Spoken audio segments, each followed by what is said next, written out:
I'd like to call this meeting to order. And first, I'm just going to go over a few ground rules that I know some of you already want to disobey, so we'll not worry about that. Restrooms are out there. Drinks and snacks are over there.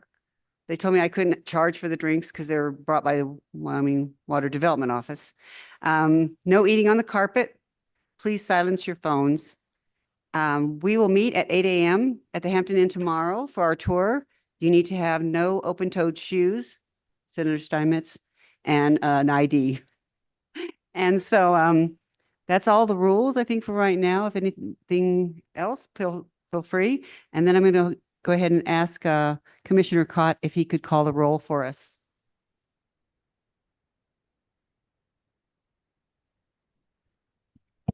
Roll call. Ron Cayley, Water Division 1. Excused. Lisa Anselmi. Present. Leonard Lee Craig. Here. Robert Choma. Excused. Clinton Glick. Todd Hosey. Present. Myself, Mark Cott. Present. John Lawson. Excused. Dennis Pence. Excused. Larry Suker. Well, Present. I believe we have a chair. We have a quorum. Thank you, Commissioner Cott. Appreciate the help. And the next thing we're going to go on to is the financial status update. Director? Thank you, Madam Chair. So I'm going to hand it over to David Ray, our fiscal manager, to go over our the account status. And then we're going to go over our reservoir O&M accounts, which we do every year, which we will then report to the legislature through our legislative report. So I'll hand it over to David Ray. Thank you, Madam Chair. David Ray, Fiscal Manager, Water Development Office. So as Director Mead said, this is just an annual task as we get ready for the upcoming session. We want to come to you at this August meeting and share with you the estimated balances that we have available for appropriation in water development accounts 1, 2, and 3. And then we're also required by statute in Title 99 to give an estimate and an update on 9 reservoir accounts. So we'll do that as well. So if you're following along in your e-notebook, Madam Chairman, this is tab A, and we're going to start on page 8 of your PDF. And that is the annual fiscal projection for Water Development Account 1. So before I get to the actual balance, I just wanted to throw in a little qualifying statement here. This year, the last couple of years, we've talked about some of the funding challenges that we had specifically with the impacts from non-project administrative costs that were affecting Water Development Account 1 specifically. That challenge hasn't gone away, but this year we did have a couple of one-time in nature infusions or appropriations from this last legislative session, support from the governor's office and the legislature. So I'll go over those, but I would say that because of those one-time funds, this year's projection looks better than it has the last couple of years. But just wanted to remind you that the long-term challenge is still there. We just have a one-time sort of windfall this year. Okay, so the estimated balance available for appropriation in Water Development Account 1, and this is at the bottom of page 8 in your PDF there, is $39,485,998. And that would all be available for this one session, because we're at the end of a 2-year biennium cycle for our balances available for appropriation. And again, there were one-time funds that affected Water Development Account 1. We received $16,911,633 through the budget bill this last session to offset the appropriations for the Board of Control biennial 25-26 biennial budget through the state engineer's office. So the legislature came up with a compromise to one time offset that. We also received some ARPA dollars to replace our water development account $1. I know we talked about this at the May meeting. So in water development account 1, that ended up accounting for $13,534,906 that we were able to revert back to water development account 1. Now, of those 2 one-time infusions, we did have some obligations that were already spoken for. If you remember last year's omnibus water bill construction, we had a number of construction projects where we recommended and you chose to fund pre-construction activities out of our funds. And then we were going to request through the Select Water Committee had action and you guys were involved in that to request in the bill general fund appropriations for the actual construction costs. As it came through the session, that was sort of tentatively approved with a dollar for dollar reduction based on any ARPA money that we received. And that accounted for a little over $6.5 million. So of that 29-ish one-time funds, we had a few things that were already spoken for, I guess is what I'm saying. So where we ended up again was that $39,485,998. Okay. No questions. I'll move on to account 2, which is on page 9 of your PDF. And the estimated balance for appropriation there is $16,955,507. And again, we had a one-time funds in here as well from those ARPA dollars that replaced some of our funding. And that was to the tune of $9,989,282 that we were able to revert back to water development account 2. So that is contributing to the overall number this year. If there are no questions, I'll move on to account 3, which is on page 10 of your PDF. This one was a little more straightforward. There were no one-time infusions or impacts here. So when we get done with the analysis and our estimation, we come up with $44,584,385 available for appropriation in account 3.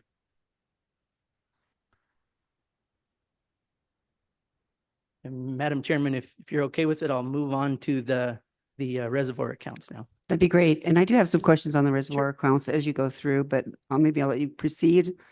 Maybe I'll just start with a few of them. Some of them, it says the fund is stable with excess funds, and then some of them, it doesn't say no fund is stable. For example, Buffalo Bill and Pathfinder. So I just wanted to clarify how that differentiates. And so as you go through, maybe that was just one of the questions I had. And whether we need to take statutory action in order to move the funds, is that something that the legislature does, or do we have to recommend that? So I was just some questions I had as I was looking through all this. Thank you. Thank you, Madam Chairman. So I'll start with the first question there, if that's okay. I think there are some standard wordings and notes that we put in for each account that's been there historically.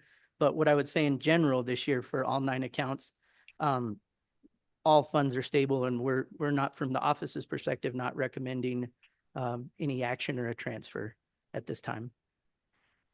To your next question, there are certain accounts that have legislative authority to transfer funds. The Buffalo Bill Dam Reservoir account is a good example that sometimes we transfer funds from that account to cover O&M obligations in another reservoir account.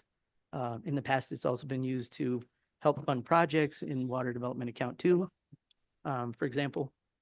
So yes, in that case, I think kind of the process is we would come in this update with some information on, what the need was, what the office's recommendation was. You folks would evaluate that and potentially make a recommendation or take action from there, which would ultimately then be included in the bill sponsored by the Select Water Committee requesting a transfer. And for this particular year, we don't feel like we're in that case. So again, Madam Chairman, in Title 99, the commission shall annually review the reservoir O&M accounts and determine if any contain funds in excess of that required to carry out the obligations of each account. We've done that analysis with a 10-year projection for each of these 9 accounts listed in the memo. And as I mentioned, no action requested or required at this time. All accounts were stable and could meet their current estimated obligations. I won't go through every single one of the accounts in their history and projection unless you have questions about one, but I thought we might take one just as an example so you know what information is available in the packet. So on page 16 of your PDF is the first reservoir account, which in this case was Fontenelle Reservoir. And I would just highlight that the first thing for each one of these accounts is a 10-year transaction history, and that's 10 fiscal years. So for this year's exercise, that starts in fiscal year 2015 and runs through fiscal year 24, which just ended on June 30 of this year. And so this just lists out the actual expenditures and revenue that were reflected in that account. So if you want to look back for reference, that information is there. If you move on to page 17 of the PDF, that contains the 10-year projection, our best estimate, trying to account for inflation factors and what we know about the current investment earnings in the account through the state treasurer's office. We look at all of those things and what we know is on the radar, and we come up with our best guess of what the next 10 years might look like. And then at the bottom of that, you'll see our estimated balance at the end of that 10-year period. And then below that, there are any notes related to the account. So I have one question on that. It looks like that the BOR loan number 2474 ends this year. Did it end already? Yep. Yeah. So if you look at the projection, that's not included moving forward. The last payment was in fiscal year 24. And that was the Bureau of Reclamation contract number 2474.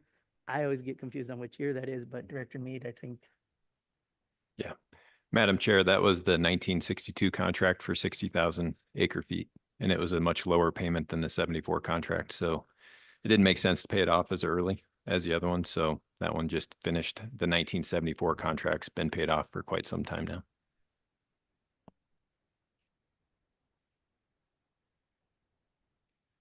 So Madam Chairman, that was an example of one of the 9 accounts. The other 8 are in the memo after that.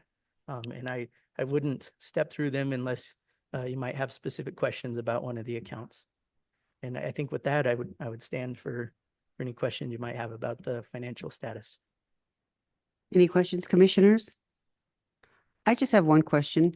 Why does Pathfinder have so much money in it versus others? Maybe they just got a big amount to begin with, and I don't know. I don't think we have authority to move funds. I know you're not recommending it at this time, but it just had a lot more money to begin with and still does. Do you know the I can- previous history on that? Go ahead. Madam Chairman, I'll take my best stab at that, and then Director Mead can correct me where I goof up. But there are a couple of water sale contracts in that account. So for one, we are under contract with 6 municipalities that they purchase water as a backup on the North Platte, is that? Yep. And so annually, there's a readiness to serve charge and then a water purchase charge as well if they elect to do that. They have contractual steps throughout the process where they can let go of that if they don't use the water, but then the money just sort of credits back to their account and becomes a revolving to the next year's balance. But so we receive revenue from that. And then we also, when water is available, we also sell up to 9,600 acre feet. 9,600 acre feet to PRIP as well. And so that's a pretty sizable revenue event that happens from year to year.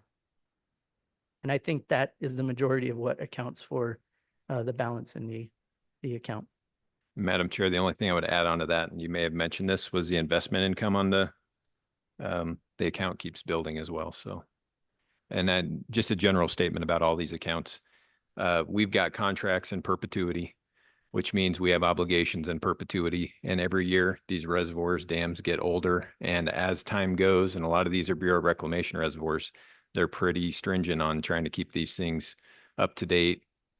So any upgrades, we're going to, have a hand or a responsibility in helping out with that based on how much water we have in that particular reservoir. So it might seem like a lot of money, but in the future, when we have to start making some of these upgrades, it's going to go quick probably. So we don't want to get rid of it unless we really have to. Madam Chair, I do have a question, unless you had another. Chairman Suker, Commissioner Suker.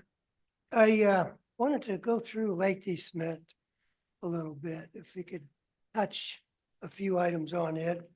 Really don't have any questions, but I guess if you can take us through it. Looking at our investment, I recall, what was it, $3 million worth of investment? 2 million? Madam Chair, Commissioner Suker, the number I have in my head is 2.5 million, but I can't guarantee that. And I I don't. thought I it didn't was look 2 to before. 3 somewhere. Yeah. But anyway, I'd just like to go through part of that to see what our return, if we have any return on it, looking at the numbers. So if you could kind of go through the items. Sure. Okay, so Madam Chair, we've got 10 years worth of revenue and expenditures there. The original revenue of $2 million was what was kind of infused in the account to set it up to more or less take care of operations and maintenance in the future. So that was our seed money. And then you see a bunch of smaller in the thousands to 2,750, 4,000 roughly. These are water sales contracts that we either acquired when we purchased those assets in Lake DeSmet or Healy Reservoir, because this includes both, as well as numerous other things associated with that infrastructure. Or we've entered into new water sales agreements with individuals. So a lot of those smaller revenues is what you're seeing there. Then, of course, we have investment income on the balance of that goes into that account. And more or less, that's what you see over and over again. And then the expenditures are really any upgrades we're making out there. We also have what I would call a dam tender under contract that does our day-to-day operation and maintenance. When we're delivering irrigation water, that we have some old pumps out there that we're continually oiling to keep them working, and all the facilities to keep them clean and what needs to be done. And mainly that's at Healy Reservoir. But we also have some expenditures or obligation associated with Lake DeSmet. And if I remember right, that obligation is about 31 to 32% of Johnson County's expenses associated with the operation and maintenance of Lake DeSmet. And that percentage is based on the proportion of water that we hold in Lake DeSmet as compared to the entire reservoir contents. So does 2.5 million relate to our initial investment? Because we bought the water for 3 million, correct? It was less than that, but I'll say 2.5. Yeah. 2.5, so 2.5 and 2.5 that we've allocated for maintenance and for other things. So there is a return on our investment, is what you're saying, right?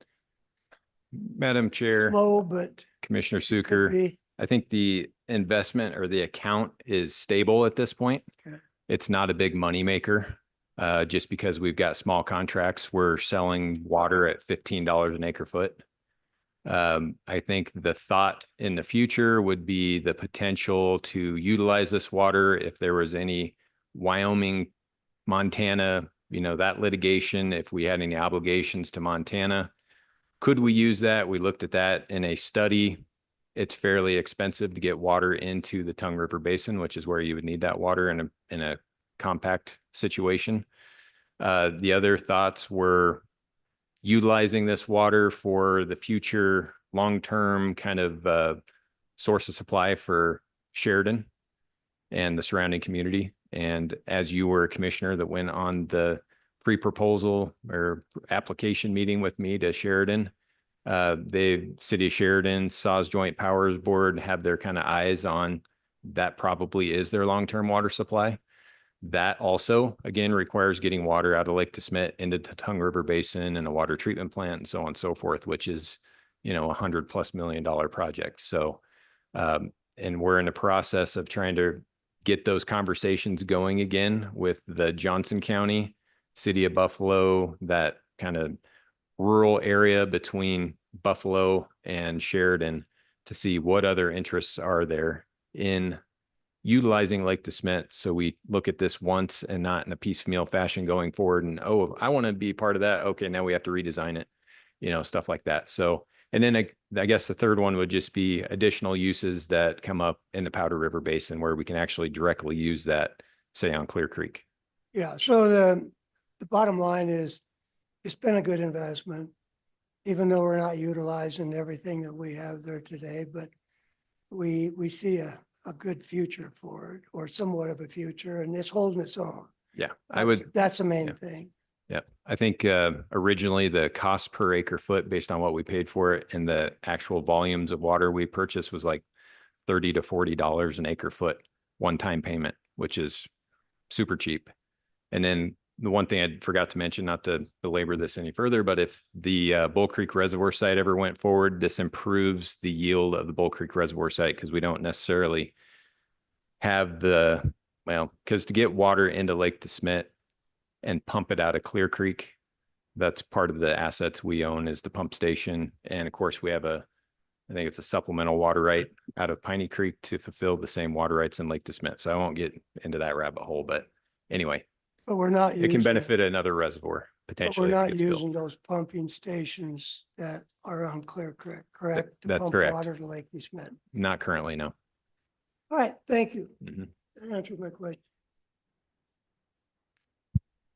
Thank you, David. Thank you, Director. I have just an overall question and concern, I guess. We know that the Buffalo Bill contract from WAPA ends in 2030, and that's like 2 million a year at least. And then my other concern is that the severance taxes is a certain percentage, 12.45, 2.10. And those I think are probably declining with, coal going out and things like that. So I'm wondering, how does our financial forecast look? I know we're getting a lot of money right now from ARP and all these one-time infusions, but I'm just a little concerned about the projections going forward as our dams are aging and we have these are two big things that are going to go away. Do we have any replacement plans for these? Yeah, Madam Chair, that's a great question. And I'm glad you asked it because that was kind of where I was wanting to qualify at the beginning, that our long-term financial picture for water developments account 1, 2, and 3 hasn't changed. So those percentages that you alluded to from the mineral severance tax distribution, those are static in statute, the under the cap distribution. So that total revenue that we receive each year for those accounts is capped and static. That's not going to change. The non-project admin impact from those other initiatives that we've talked about, for example, the border control from the state engineer's office, that's going to continue to grow as administrative budgets often do. So that's going to continue to squeeze the gap, that's available for project funding. As you mentioned, the Buffalo Bill reservoir account, that revenue stream from the loan repayment will stop in 2030, as you mentioned. And so that will become a static account as well. And so anything that we choose to or recommend to transfer to fund another O&M account or anything like that from the Buffalo Bill account will slowly erode that. And long term, we'll be looking at that number we've discussed the last few times, where when you get done with all of the impacts to water development account 1 especially, we might be in the the $9 to $10 million range a year that's available estimated for projects. Now this year we received a lot of support, one time in nature, and that made a very big difference for this year's outlook. Madam Chair, I would just add to that too. We were fortunate to get kind of the one-time refund from Board of Control. But I think every budget year, they're going to want us to come back to JAC and look at that depending on kind of the state of affairs for the state of Wyoming revenues in general. So hopefully that'll continue, but it'll be, again, probably a budget balance there at some point when revenues go down. Like we all know, the inflation cost of construction projects is still high. I don't see that coming down. Hopefully it doesn't continue to inflate. But I just wanted to make the point, even though we have this one-time money in account one, we've got 30 some odd, almost $40 million to spend this year. We're going to look at every project just like we have been and be very vigilant, critical, and I'm guessing probably at 50% grants again, because we got to make this money last.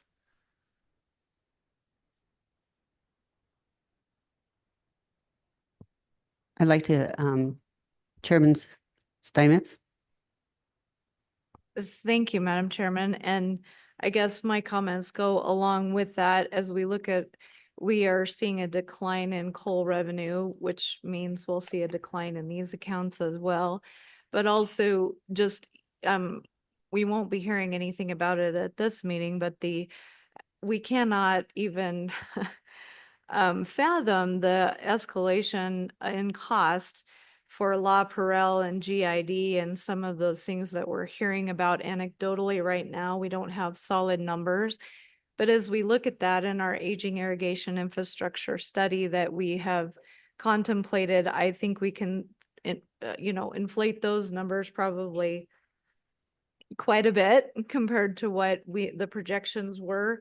So at some point, I think we need to really talk about having the discussion about how much we allocate for, our assets that we have to maintain versus new construction, new projects, how are we going to prioritize our spending as your commission and our select water committee and as the legislature and as a state on our assets as opposed to new development of different projects across the state. And so just looking forward and with our revenue picture, I think that's something we're probably all considering. Thank you, Madam Chairman. Thank you. Director or David, anything further? Madam Chair, I do not. Oh, Senator Hicks. Just when you guys are working through these budgets and stuff, and we've dealt with these similar type of situations where it looked pretty rosy on a short term. I would highly encourage you not to leave your reserves in account 1, 2, and 3. That you put those in your sponsor's contingency fund.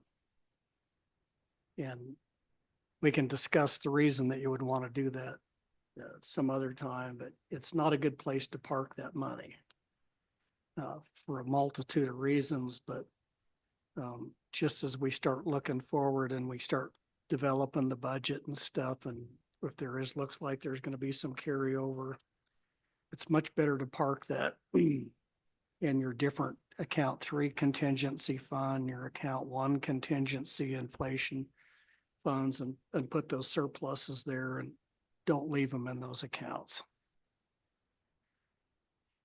Thank you, Senator Hicks, for the reminder. We remember when we had money taken from our account way back, so we will watch and be careful. Thank you. Okay, thank you, Madam Chair. I think we're ready to move on to our next agenda item then, which is idle wells. And I'll ask George Mosier. Thank you, our Director. Welcome, groundwater George. Guru, to come up. So we've got a Welcome, handout. George. I'll give just a minute for Chase to get those handed out, and then I'll hand it over to George.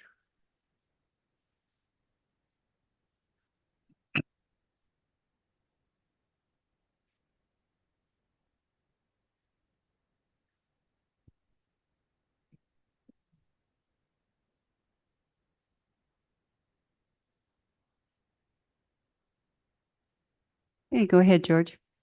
Thank you, Madam Chair. George Mosier with the Water Development Office. Today, I am here to speak to the ongoing topic of idle wells. In front of you and on the screen here, you should see a table which I've provided some space off to the side to jot down any notes or your thoughts as we go through these. My intention here today is to kind of give you an overview, reminder, some new status updates for some of these wells, and then give you an idea of the office's anticipated next steps forward for these wells. So a broad reminder here, the office has for a while now kind of lumped these into three categories, category 1, 2, and 3. Category 1 includes historic water exploration efforts, things that were kind of activities undertaken by the state of Wyoming. And I think the important distinction here between category 1 versus those things in categories 2 and 3 is that category 1 does not have a project sponsor like we would think of in a traditional water development level 2 planning project, for instance. So there is really no sponsor for category 1 wells. To work through those in a little bit more detail, just kind of biting them off from top to bottom, what you will find is that many of the early wells were drilled under a program called the Department of Economic Planning and Development, a predecessor to the Water Development Program. So you'll find that many of these wells date back to the early and middle 80s. So the first three on this list are so-called DPAD test well 2, 3, and 4.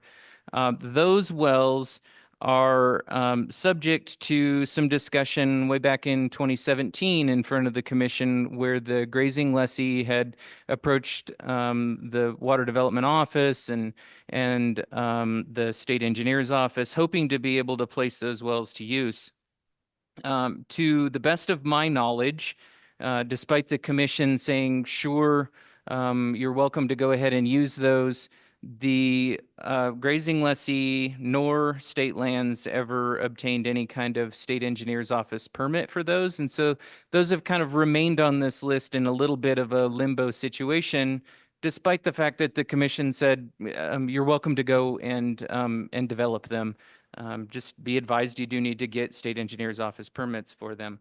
So our strategy for these kind of dovetails with others that are located on state lands, in that we will be in the future engaging the Office of State Lands for a discussion about how to either obtain some easement or access, or what the future might be for grazing lessees taking over these things. But for those first three, I think the discussion more is just a reminder to them of the fact that these kind of sit in a limbo state. The commission authorized them, and maybe find out, if there is a plan for them and what that might be in the future.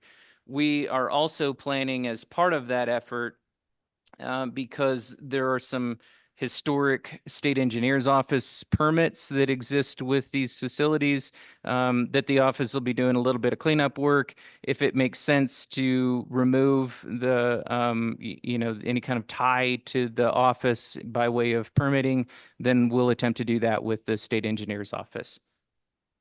So, moving down the list to the so-called True Casper Test 1, that well, I discovered in digging a little bit that the office actually provided some correspondence to the grazing lessee and suggested that if they wanted to go ahead and use that for stock watering purposes, they could. Ultimately, that lessee sought a permit with the state engineer's office for stock watering. So moving forward, I do not think that it makes any sense to carry that that particular well on this list at all.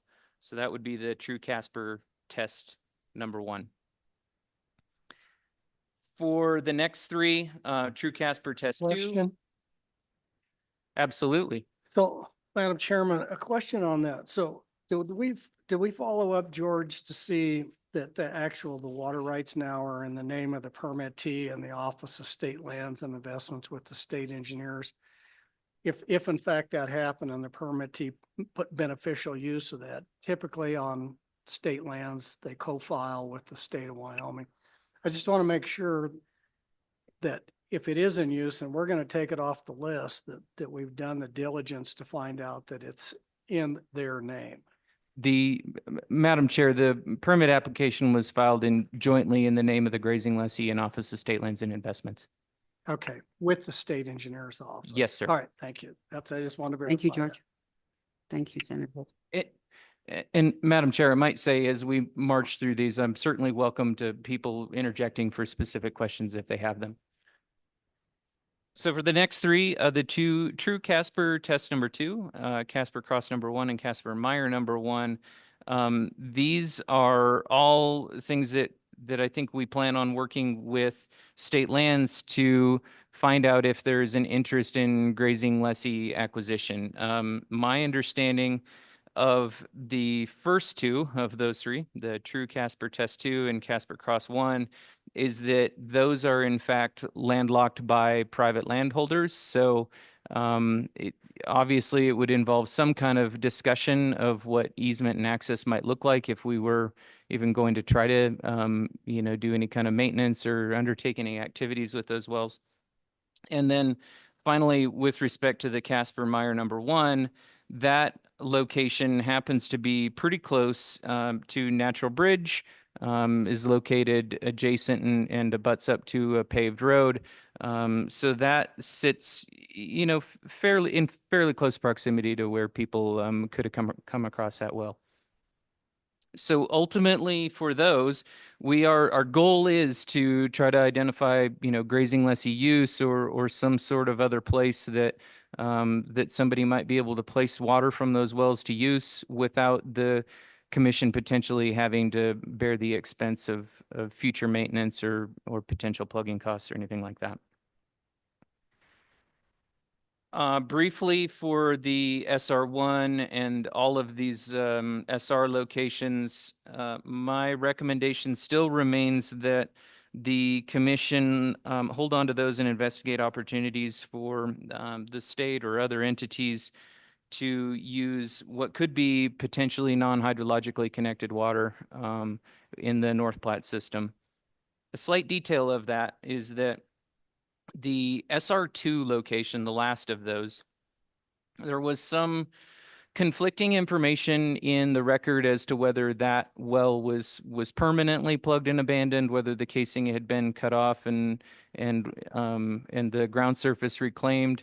The director and I spent some time here a couple of months ago and did go to that location. I managed to convince myself that I could find that drill site. We had coordinates to it, within 6 feet.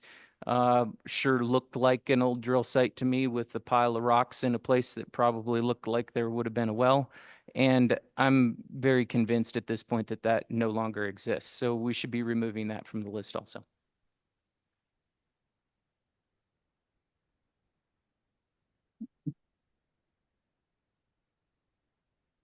Okay, so just so we're clear, Question, Senator Hicks? Madam Chairman. So George, it makes sense, to look at those other wells in Carbon County, SR1 and the remainder of the SRs except for 2 for the stated reason of potential non-tributary water in the North Platte.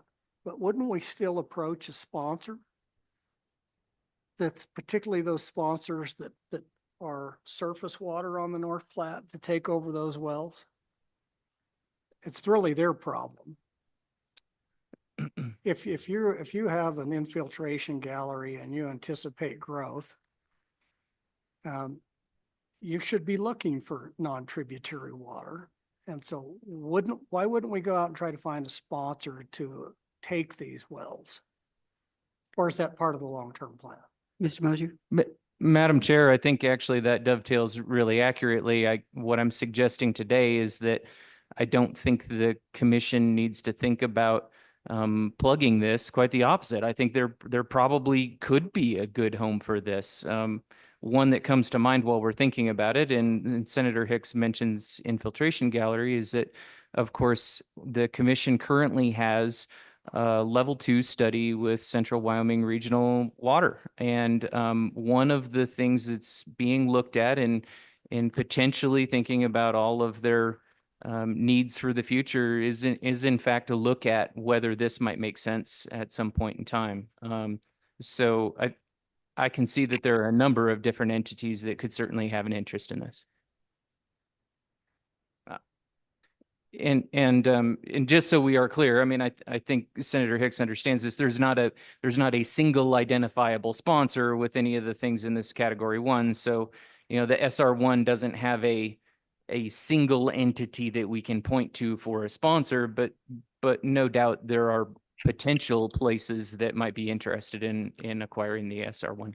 Well, we just went through a little bit of a controversy down there in Carbon County in the state engineer's office with this large refinery purchasing a ranch that had this option maybe even available out there, that maybe some of that could have alleviated some, and I don't know where these wells at. I'm just saying there's water users out there looking for water right now on the North Platte. It's highly contentious. And so, you know, it's one of those things that, given the location of these, it should have been one of the alternatives that was available to that large industrial user, is to maybe acquire one of these from the state of Wyoming rather than go through the exchange and the potential abandonment of those irrigation water rights. And so I just think that we need to get this information out there that these are available to those entities on the North Platte, in that area. It could resolve a lot of issues. So Okay. you're working on that, right, George? Mr. Mosier?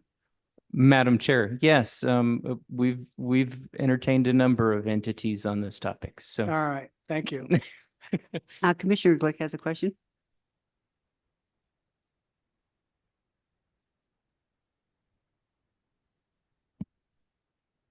I forgot about the button there. George, when you advertise, if we get to advertise for these being available, are they specific for only certain types of uses, or for the clarity or the, you know, the quality of the water that's coming out of the ground or whatever? Is there certain people that would not be able to apply to try to get the well?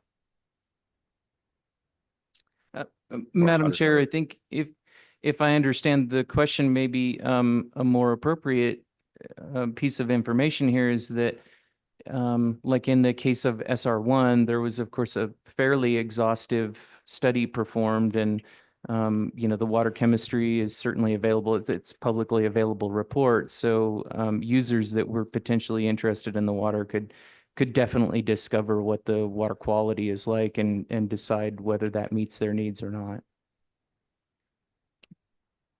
The reason I'm asking is if there's different levels of uses, is there a different cost involved with different types of wells that would be for maintenance? Like,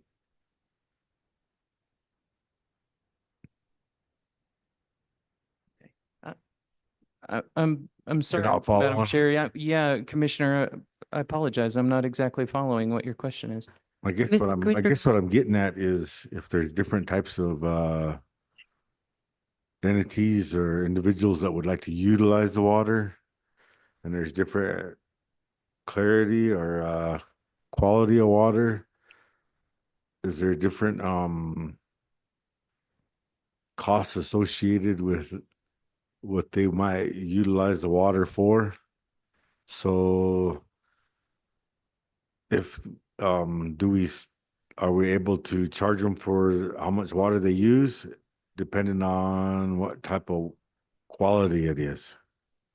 So Commissioner Glick, what I understand you're asking is, I think if we get rid of these wells, and I'm gonna to answer for George, I'm probably wrong to do this, but I think if we get rid of them, we just sell it to, I don't know if we even sell it. I don't know if we have a prioritization system of how we get rid of them and how we determine who would get them. But I think at that point, we turn the well over entirely to that person and let them run the whole system and be responsible for all the O and M, and we have nothing more to do with it, I think would be the ultimate goal. Is that correct, George? Yeah, Madam Chair, thank you for that clarification. That's accurate. I don't think that we are evaluating options to sell water necessarily. We're evaluating options for selling a facility. So I don't know that the particulars of the water chemistry would really enter into the equation as far as rate structure. Commissioner Madam Chair, Zucker? do we have proper easements for these wells so that they can be utilized by another entity other than us? I noticed that some of them are on BLM. So is there special criteria that they would have to go through to utilize them?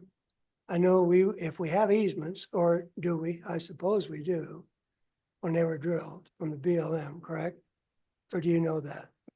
Madam Chair, particularly with the BLM locations, we did have and still have a current temporary use permit for those that are on BLM lands. Now, that's not to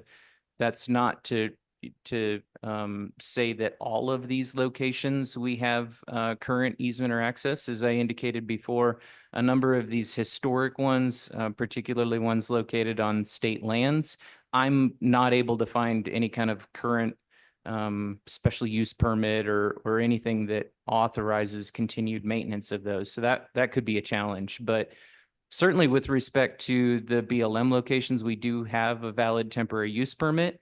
I suspect as part of another entity, perhaps developing the SR1, they would probably have to get some amendment to that, just recognizing that the temporary use permit that's in place really just suggests that there will be long-term access monitoring, water level measurement. It does not contemplate a full-scale production activity. So some amendment would probably be necessary. And some dealing with the BLM to retain what's there, because once you convey that, can you convey it and they're okay with it? Is that what I'm hearing? Of course, with their authorization, the temporary use permit does allow us to assign that to some sort of future successor or assigns. Okay, that answered my question. Thank you. Okay, walk us through the rest real quickly, George. Thank you. Okay, so for the category 2 wells, we're moving into those which do have an identifiable sponsor. For category 2 wells, I would say broadly what we are working on is developing some sort of an agreement with landowners to work through what the future of their acquisition or maintenance might be. So for instance, for the Big Goose Madison #1, we very recently reached out to Sheridan to understand their interests in that. Our goal there purely would be to hope that they would acquire that well and be able to assume any kind of liability for future maintenance on that. The Aladdin well, as we've talked about several times before, is currently being used by Aladdin. We are still attempting to work through an agreement whereby they might purchase that. Just as a little footnote there in response to easement and access and Commissioner Sucker's comments, that one happens to be on a small parcel that is actually owned by the Water Development Commission. So easement and access there appears to be relatively easy to facilitate. The Buffalo Creek #2 well is located in Hot Springs County. That well is also being considered as part of an evaluation of source of supply for a current level 2 planning study for yet a different sponsor, Hot Springs County Rural Water Joint Powers Board. So there is potential for that as part of maybe a regional supply evaluation. And if that does not work out, I have been in discussions with the landowner on that well, and they appear at least promisingly to be favorable to taking that over if it becomes something that isn't useful for a commission project at some point in the future. For the Belvoir 5 and 6 wells, the office is planning to approach the sponsor and ask for them to purchase those wells. If you'll recall, the sponsor withdrew a groundwater exploration grant project in that immediate area, but according to the sponsor, they do have some intent to develop that area, just maybe not through the groundwater grant, through that particular project. So based on our understanding that they intend to develop that additional area, it seems reasonable to assume that they will be acquiring the 5 and 6 from the commission at some point in the future. As part of that discussion, we intend to bring up the remaining 4 in category 2, the so-called Duck Creek, Goose Creek, and the 2 Lone Tree Creek fault wells.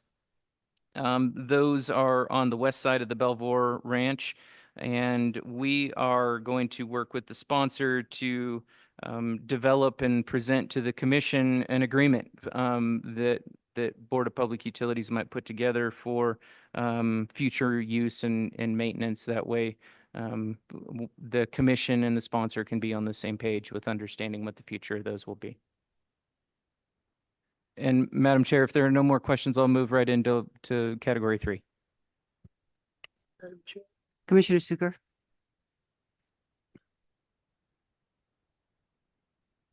On the cost, I see there's no drilling cost on the last 3 items within those wells.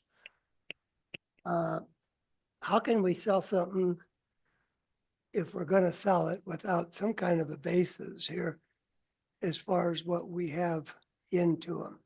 Are you thinking that they're going to just take these wells, or are we gonna get some funds back from our costs that we've acquired? Madam Roger? Chair, that's a really good question. Unfortunately, the ditto marks don't come across really well.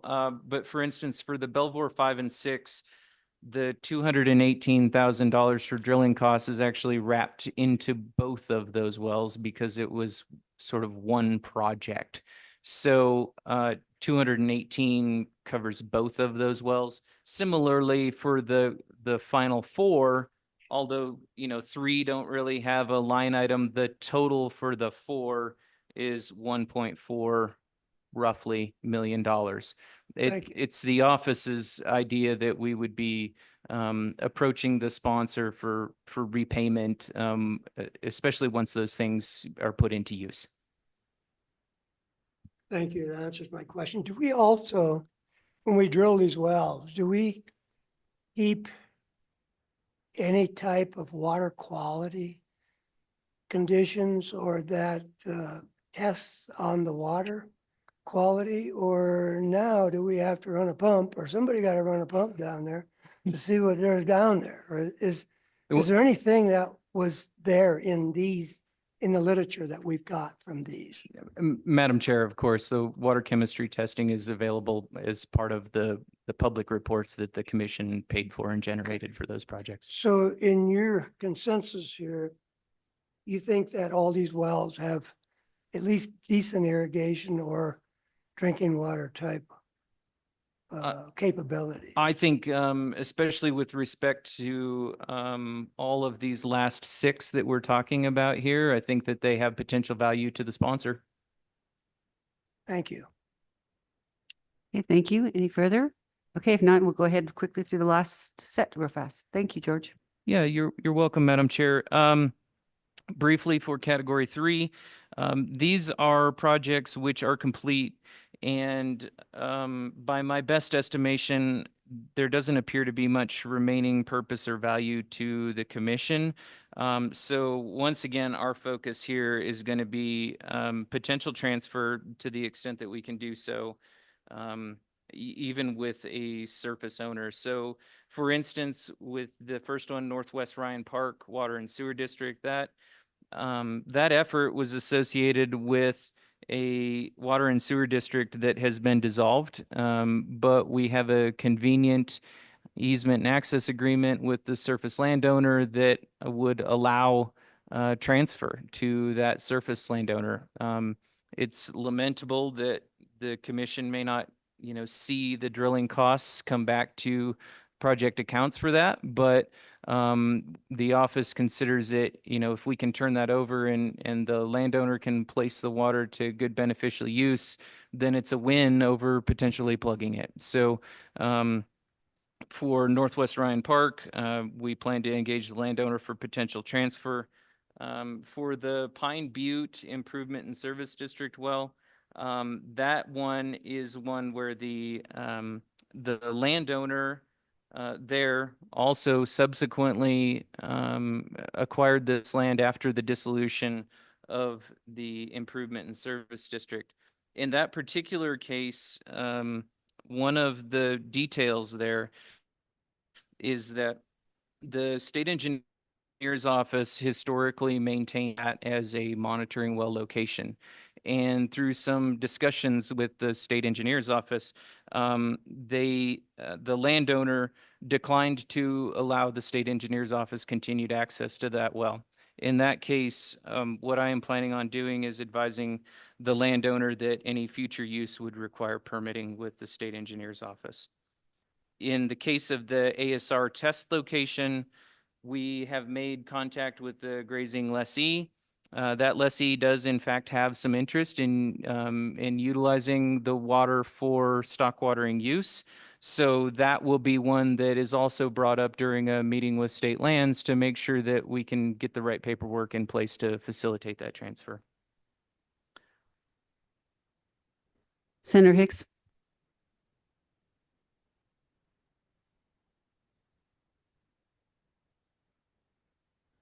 So back up one, George.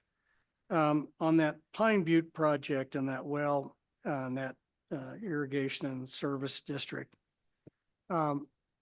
Is that a project that was incorporated in later on as an extension to the Gillette Madison project? Or just completely out there someplace? Madam Chair, it's not connected with the Gillette regional effort at all. Okay, thank you.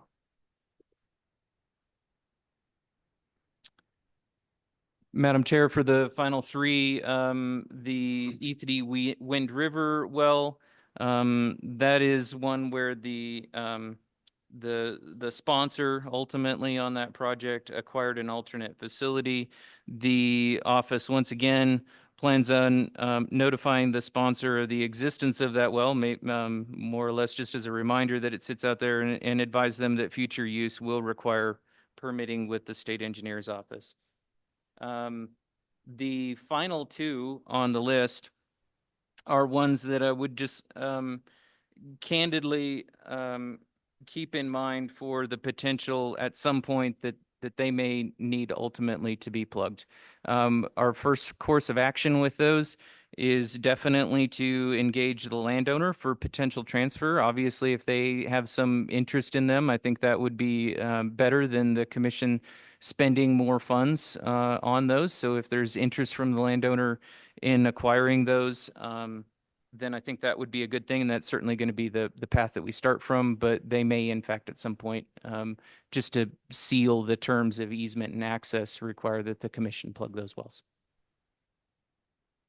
Madam Chairman, Senator Hicks? so when you say that plugged, oftentimes we can plug a well and then leave the casing in there and come back and re-drill it at a later date to utilize that. Or are you talking about plug and abandoning the well completely? Two different things. Madam Chair, that's an astute distinction. Yeah, my suggestion is plugging and abandoning. Okay, thank you. Madam Chair, Commissioner Suker? just to follow up on your negotiations now, if you're going to negotiate these wells in the prices, I guess looking at the years that they were drilled, it's probably a really good deal today to use the price that you have or that we put into these wells. But in my other side of an opinion, if it was such a good deal, they would have bought them a long time ago. So what is your nature of negotiation, or do you have something in mind? Is it a sit down by the table and negotiate a price for these? Because no doubt you're going to have to discount them in some facet, I would guess. So what do you have in mind there, I guess? Mr. Mosier, I thought George stand for grind it down. Madam Chair, you know, in some of these instances, and I should have just said globally, for each one of these, there's probably an 8 or a 10-hour discussion about the nuances and particularities of each and every one of these situations. But for many of those that we finished with here in the category 3, you know, easement and access agreement, to the extent that they exist, usually specify the terms of that. And more specifically, in return for the private landowner allowing the Water Development Commission to drill and test for, there's an option that they just receive the well if the commission intends on plugging it. Now, I don't know that I want to get way down into the weeds, but part of the easement and access agreement on those locations says, and I'll paraphrase here, if the commission notifies the landowner that the commission intends to plug the well, then the landowner has 10 days usually to say, we would like to keep it as opposed to it being plugged. However, I'm hesitant to use that direct language with these landowners, because if they say that, then it specifies thou shalt plug, and the question becomes when and with what money. So instead, my preference is to approach them, and instead of using the language in the contract, just ask them, would you have any interest in this? Because if they do, then we can accomplish it through the terms of the contract, but we haven't thrust it upon them, so to speak. More of a you know, dinner table conversation as opposed to a letter from an attorney. Sorry, Yeah. even though there is one in the room. So you could negotiate a two. price to, or at least get an offer on what they would purchase it for at that, correct? Madam Chair, with respect to these category 3 wells, I think professionally, the win to be made for the commission is to turn them over and realistically not have any burden of future maintenance, and the contract does not really allow for any more payment than just the permission that there was to access the site to begin with. We don't really have a tool in these category 3 wells to ask for repayment. I didn't add all these that we've drilled. And I guess if you look from 1984, we got a lot of money invested there, huh? A couple, 2-3 million probably in abandoned wells. So I think we just should take a really good hard look at doing any more of these without some type of a commitment somewhere, at least a tentative way to utilize the product once we make the investment. But thank you. I guess we'll look ahead for that. Thank you, George. Sure. Commissioner Glick? I guess, George, what I was trying to get at was, are we gonna have any type of liability later on after the well has been transferred over? Being that we have our name in there somewhere? Madam Chair, Commissioner Glick, maybe if I can repeat back the question that I think you're asking, are you concerned that if we transfer a well and the water quality is found not to be as good as the person that's acquiring it would like to, does the commission bear any responsibility associated with that perceived negative water quality or something like that? Yeah, I mean, you know, we have plenty of earthquakes here and that water quality could change overnight, and it may ruin something or may cause harm. I don't want us to be, what I'm saying is I want to protect us from being liable from anything in the future once these are transferred over. Madam Chair, yeah, I think in instances that I've seen before in transfers, and maybe the commission even remembers, for a well recently that the grazing lessee took over, there was significant enough concern there that we included that in the correspondence to the person that was taking it over and said, hey, by the way, There is a constituent here that you might be concerned with. In addition, I think just by making those water quality and water chemistry reports freely available, I think, you know, a future person that acquires those, they should have every reason to know what they're getting. So I don't professionally think that's of great concern. Thank you, George. And I think we'll make sure that Patrick does a good job if we transfer these wells on the contract, right? Anyway, thank you for. And any other further questions? Okay, thank you for that presentation. We'll go ahead and move on to the next set. So Director, we're moving on to operating criteria. Thank you, Madam Chair. Give us just a second to get that pulled up.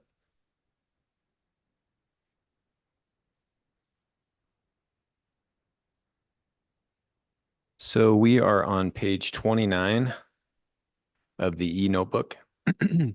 And what our office did was we reviewed the operating criteria for the general operations of the program and brought together our thoughts on some updates that needed to be made.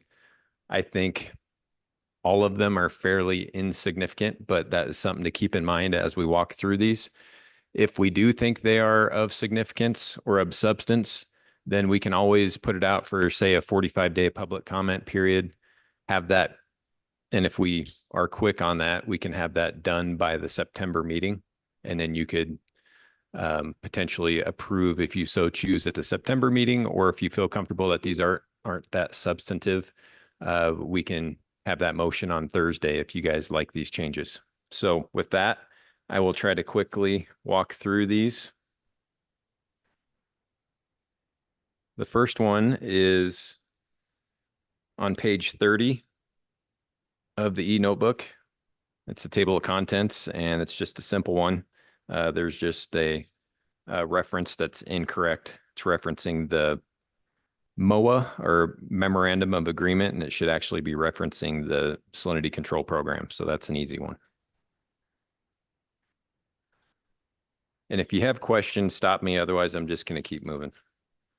The next one is on page 35 of the e-notebook. I'll give you just a second to get there.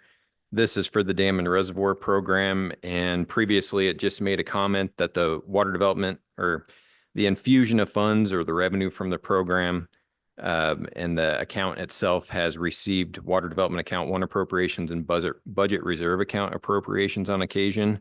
And with some of the, I guess, infusions of funds, say in 2015, 16, and again in 2023, we also had some funds come in from the general fund. So it's just kind of updating how that's worded to just say standalone appropriations as a kind of a catch-all. Next one is on page 36, or the next page. This has to do with the Small Water Project Program. It in the past just said that the financial contribution from the WWDC is $35,000 or less. And the statute actually says it's 50% of the construction cost up to $35,000. And that's something that's been bugging me for a while. So I just wanted to make that clear to match up with statute. And then the second one there in the second paragraph is really just from, if you recall, in the omnibus construction bill last session, there was some language added to, excuse me, to the eligible projects description. I think it was by the Ag Committee, and it just added guzzlers and other water collection, storage, and drinking systems, which we felt at the time those were probably already covered, and we'd actually funded one of those in the past or more. But this just provided some clarity. So again, just updating to match up with statute language. Next one is on page 38 of the e-notebook. If you recall, last August, we had some updates to the MOA criteria, and part of that update was bringing in language that recognized MOA 2. And so the original MOA went through 2025.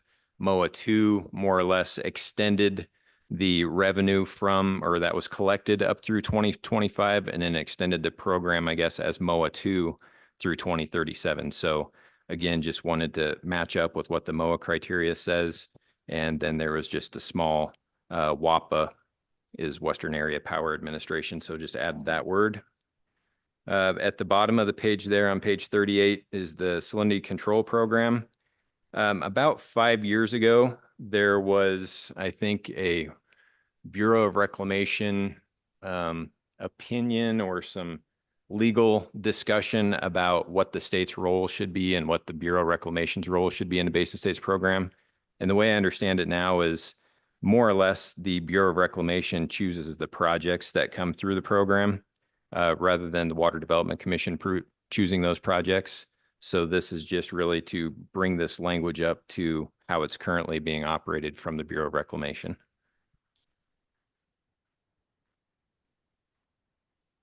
Next, Director, I just have a quick question. Yeah.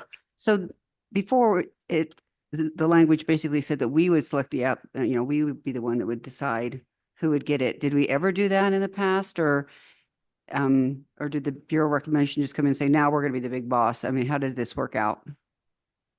Madam Chair, I'm going to see if our Deputy Director of Construction, Bill Brewer, knows that question.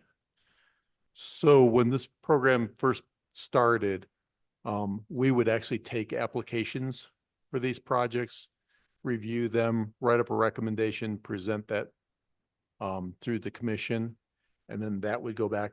And basically it was similar to the MOA where it was kind of a recommendation. So we ranked the project, we recommended them. They could override us. I don't remember, this was prior to me managing that project. I don't remember them overriding any of those projects. They all went through the ones that were recommended. However, about 3 years into that program, there was a determination that the Bureau wasn't allowed to let us manage those projects, and they pulled that back. So we still stay involved, kind of some technical advice on this program and stuff like that, stay involved, try to get the word out to different communities that these projects are available in select areas. It's only in the upper Colorado. They need to meet certain requirements. But we no longer manage that application receipt recommendations portion of it. Great. Thanks for the history. I appreciate the help. Okay, Madam Chair, the next one is on page 39. So just next page. Again, this is just a little cleanup. It used to say project application. So this has to do with applications and reimbursement fees. If you recall, we required the reimbursement fees. I don't think it was in 2021. So this is just language cleanup to make that read a little better. Next one's on page 43 at the very bottom. And this has to do with applications for level 3 projects. There was a sentence in there that said the due date for applications for level 3 project applications or for advanced study levels is September 1 of each year. And that doesn't apply to, moving from a level 1 to a level 2. So just some cleanup. Next page, page 44. Just grammatical misspelling of effected versus affected. And then at the bottom of the page, this is what we refer to as our home brews, or if a sponsor wants to do a feasibility study outside of our program, bring it to us. I just wanted to make it clear that they should be coordinating with us in advance of just hauling off and doing their own study, then showing up and saying, hey, does this meet your requirements? They should have some discussion with us first, so we're not trying to redo things later. So I just wanted to make that clear to everybody. Next one's on page 47. This is kind of what we've dealt with in the last year or so. So this is grant loan mix. You say the typical grant shall be 67% for the proposed level 3 projects. And knowing that we changed that last year to 50%, but it could change again in the future. I think it was back in like 2006 or 5, it was 50% and it went to 67% for, up until now. So I just wanted to reword that to give us some flexibility. Shall not exceed 67%, but maybe less depending on program funding. And then the next one below that kind of at Looks one like point, you have a double shall on there. you don't get rid of one of those. Yeah, don't, is that for us? Excuse me, could you say that one more time? Yeah, Senator Dan Larson, it looks like you have a double shall there if you don't get rid of the one of them. Oh, you're right. That was my mistake. We'll get that fixed up. Thank you. You're paying attention. I appreciate that. The next one is something that Senator Hicks brought up to us, I believe it was last year, in relationship to the current state of affairs just with loans. And currently statute says interest on loans, or I should say, let's see, let me find it here. Yeah, interest on a loan should provide a reasonable rate of return to the state, but shall not be less than 4%, except when the commission recommends a lower interest rate because of public benefits. So basically that says it can be higher, but not lower unless there's public benefits. And again, not wanting to compete with the private market or necessarily at this point provide loans, but just changing that to say the current rate is 4% to it's that we're going to provide it and kind of consider it on a case-by-case basis based on the market conditions at the time. And then we would handle that through the recommendation. We would propose a loan. We'd have that discussion in, say, November of what that loan's based on or that percentage is based on. And if it needed to be adjusted, we could adjust it in November at that meeting, at that particular project.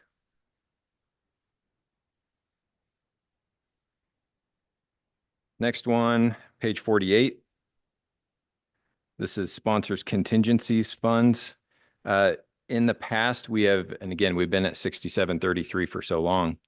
There's wording in there that supplemental funding is added in proportion to the grant loan mix for the project. So if they had a 67% grant, normally we would provide them, if so approved, a 67% grant as part of the sponsor contingency funds if the bids came in high, for example.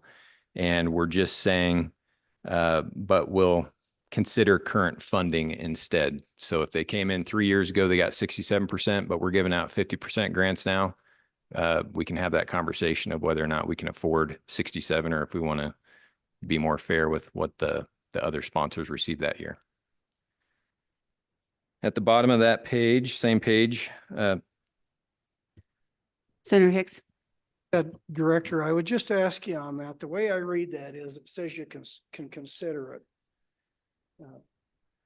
But I don't think that provides you the flexibility to change that. In other words, it's not explicit in that language that you can change that rate. It's nuanced, but my guess, if you got two attorneys in a room, they'd argue that you can or can't based on that language. And right now it just says, but we'll consider current programming. So I would add some language, but may alter the grant load mix based on considering current market program. I think it's important that you can alter that or change that, not just consider it. Okay. It's an action. Yeah. So if we could capture that, and I just think, Sure. Again. Does that make sense to you, Patrick? Put you on the spot here.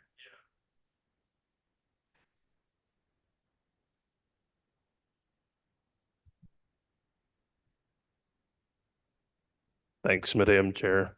Senator Hicks, can you reiterate what you were saying? I think I was laying down or tracking what you were laying down.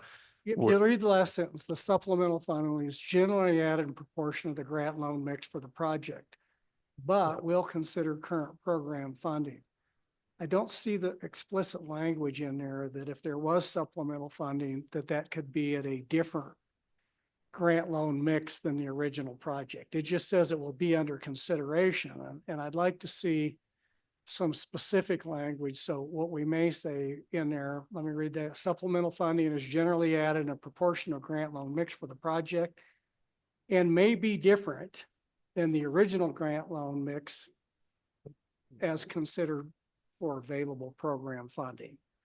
I want to make it explicitly clear that the commission has the ability to change that grant loan mix, not just consider that grant loan mix. Does that make sense? Yeah, that does, Senator. And I think, I think maybe putting something clarifying in there like that would be would be useful because I see what you're saying where it says consider, that's not, I think like you said, it's not necessarily an action that's or allowing for the alteration of the funding. It's just saying the commission's going to consider it, but Explicit through it. language is Yep. much better. yeah, I don't have a problem with that. Okay. So Madam Chair, but could be different considering current program funding. Yeah.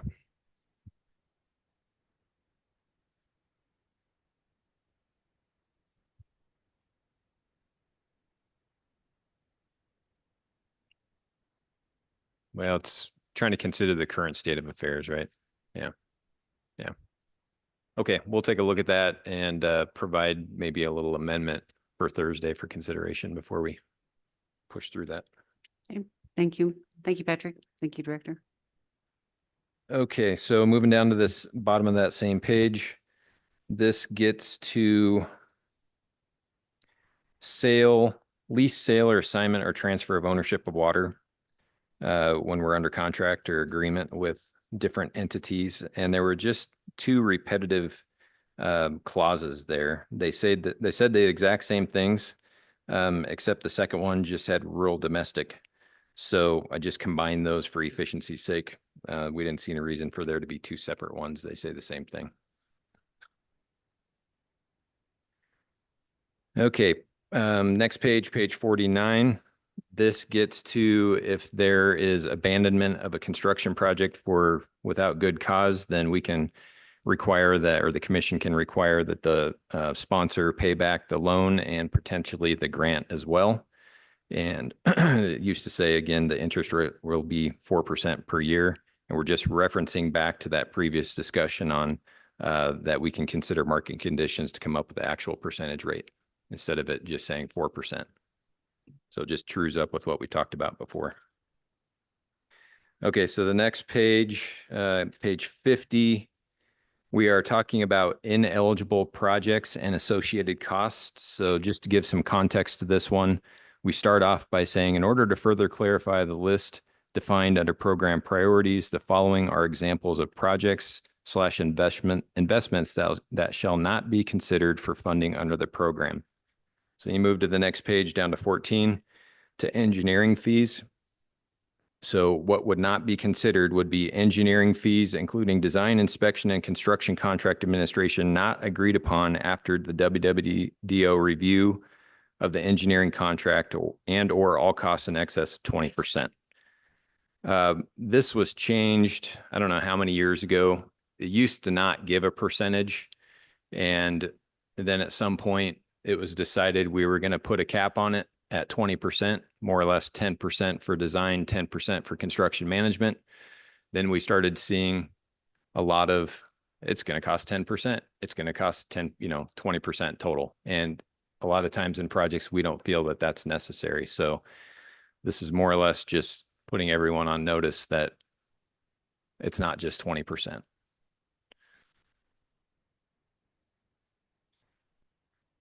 Okay, page 54. This is a recommendation process and more or less consideration of level 1 and level 2 applications. So it just says that after receiving an application on March 1st, it used to say the preliminary recommendations for those applications would be considered at the November meeting. And in reality, we start considering those at the May meeting now. So just to clean up. And then we've got, I believe, one more, which is on page 57. And the first one here is just a simple thing. It's talking about different levels of studies. This applies to new development and rehabilitation. So just added that in that first sentence. And then in the second paragraph there, we don't call our watershed studies watershed improvement studies. We call them watershed studies. So it's just a terminology fix. And that was it. So overall, in my opinion, not a lot of substance there, but just to, I guess, I pulled out a couple that you might consider more substantive. And that would be the changing the typical grant shall be 67% to that shall not exceed 67% and maybe less depending on program funding is one to consider. The 4% loan, whereas we changed that language that we would consider market conditions to come up with the interest rate. There was the reference to that when we had an abandonment of a construction project. So I tied that in. And then the engineering fees and calling out that it would be things that weren't agreed on by the WWDO and or 20%. So. Okay, thank you, Director. Yeah. But what I heard you say before, and I am in agreement with it, most of this just tracks statute or things we've already done in the past. You know, we've already gone to 50-50 in a lot of the cases. And the 4% is basically already specified that we can alter that depending on the circumstances. So I would consider these eligible for a decision on Thursday, but I think that's up to the commission on Thursday to say whether they feel like that versus taking it to the September meeting. Okay. All right. So on Thursday, sorry, Madam Chair, we've got something on the agenda to bring this back up, and then you guys can talk about that briefly. I won't go over this again, and we can decide at that point how you want to handle it, but I appreciate that feedback. Great. Any questions from the commission? Senator Hicks? No? All right, we'll move on to small water projects. Okay, Madam Jody? Chair, sorry. So at the May meeting, I believe there was some discussion about small water project program and a request to learn more about it. So we've got Jody Pavlika here who administers that program for our office. She's going to kind of give the 101 that a lot of the commissioners have received at the orientation. So we'll try to move through it fairly quickly. And then if there's any questions, we can talk about that. And then I've got a few criteria changes, again, to kind of match up with the statute that I mentioned in our program criteria with the guzzlers language added, and then a couple of things that would help processing applications. So I'll hand it over to Jody, and feel free to stop her whenever you need to and ask questions. Thank you. Just to reiterate what Jason said, I am one of those people that I do better if we stop with questions when they're in the context. So don't hesitate to interrupt if you have a question. That's a good time to ask it. So you all know me, Jody Pavlika. I'm the program manager for the Small Water Projects program. We're working on getting this lined up here. Little background on myself. I am a graduate of Colorado State University with a degree in bioresources and agricultural engineering. So it is a unexpected good fit for this program. So next slide.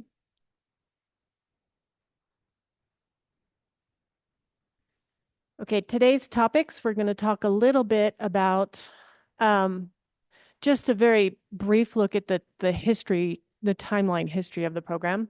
We'll talk about the basic general program concepts we've heard before, some statistics about the program where it is today, because it's always sort of interesting to see where we're at with how many projects and stuff, what projects are eligible, the project definitions, public benefits, which is important for reasons we'll get into, public funding priorities, project funding priorities, eligibility, project timeline, a day in the life, which is sort of like how a project goes from beginning to end.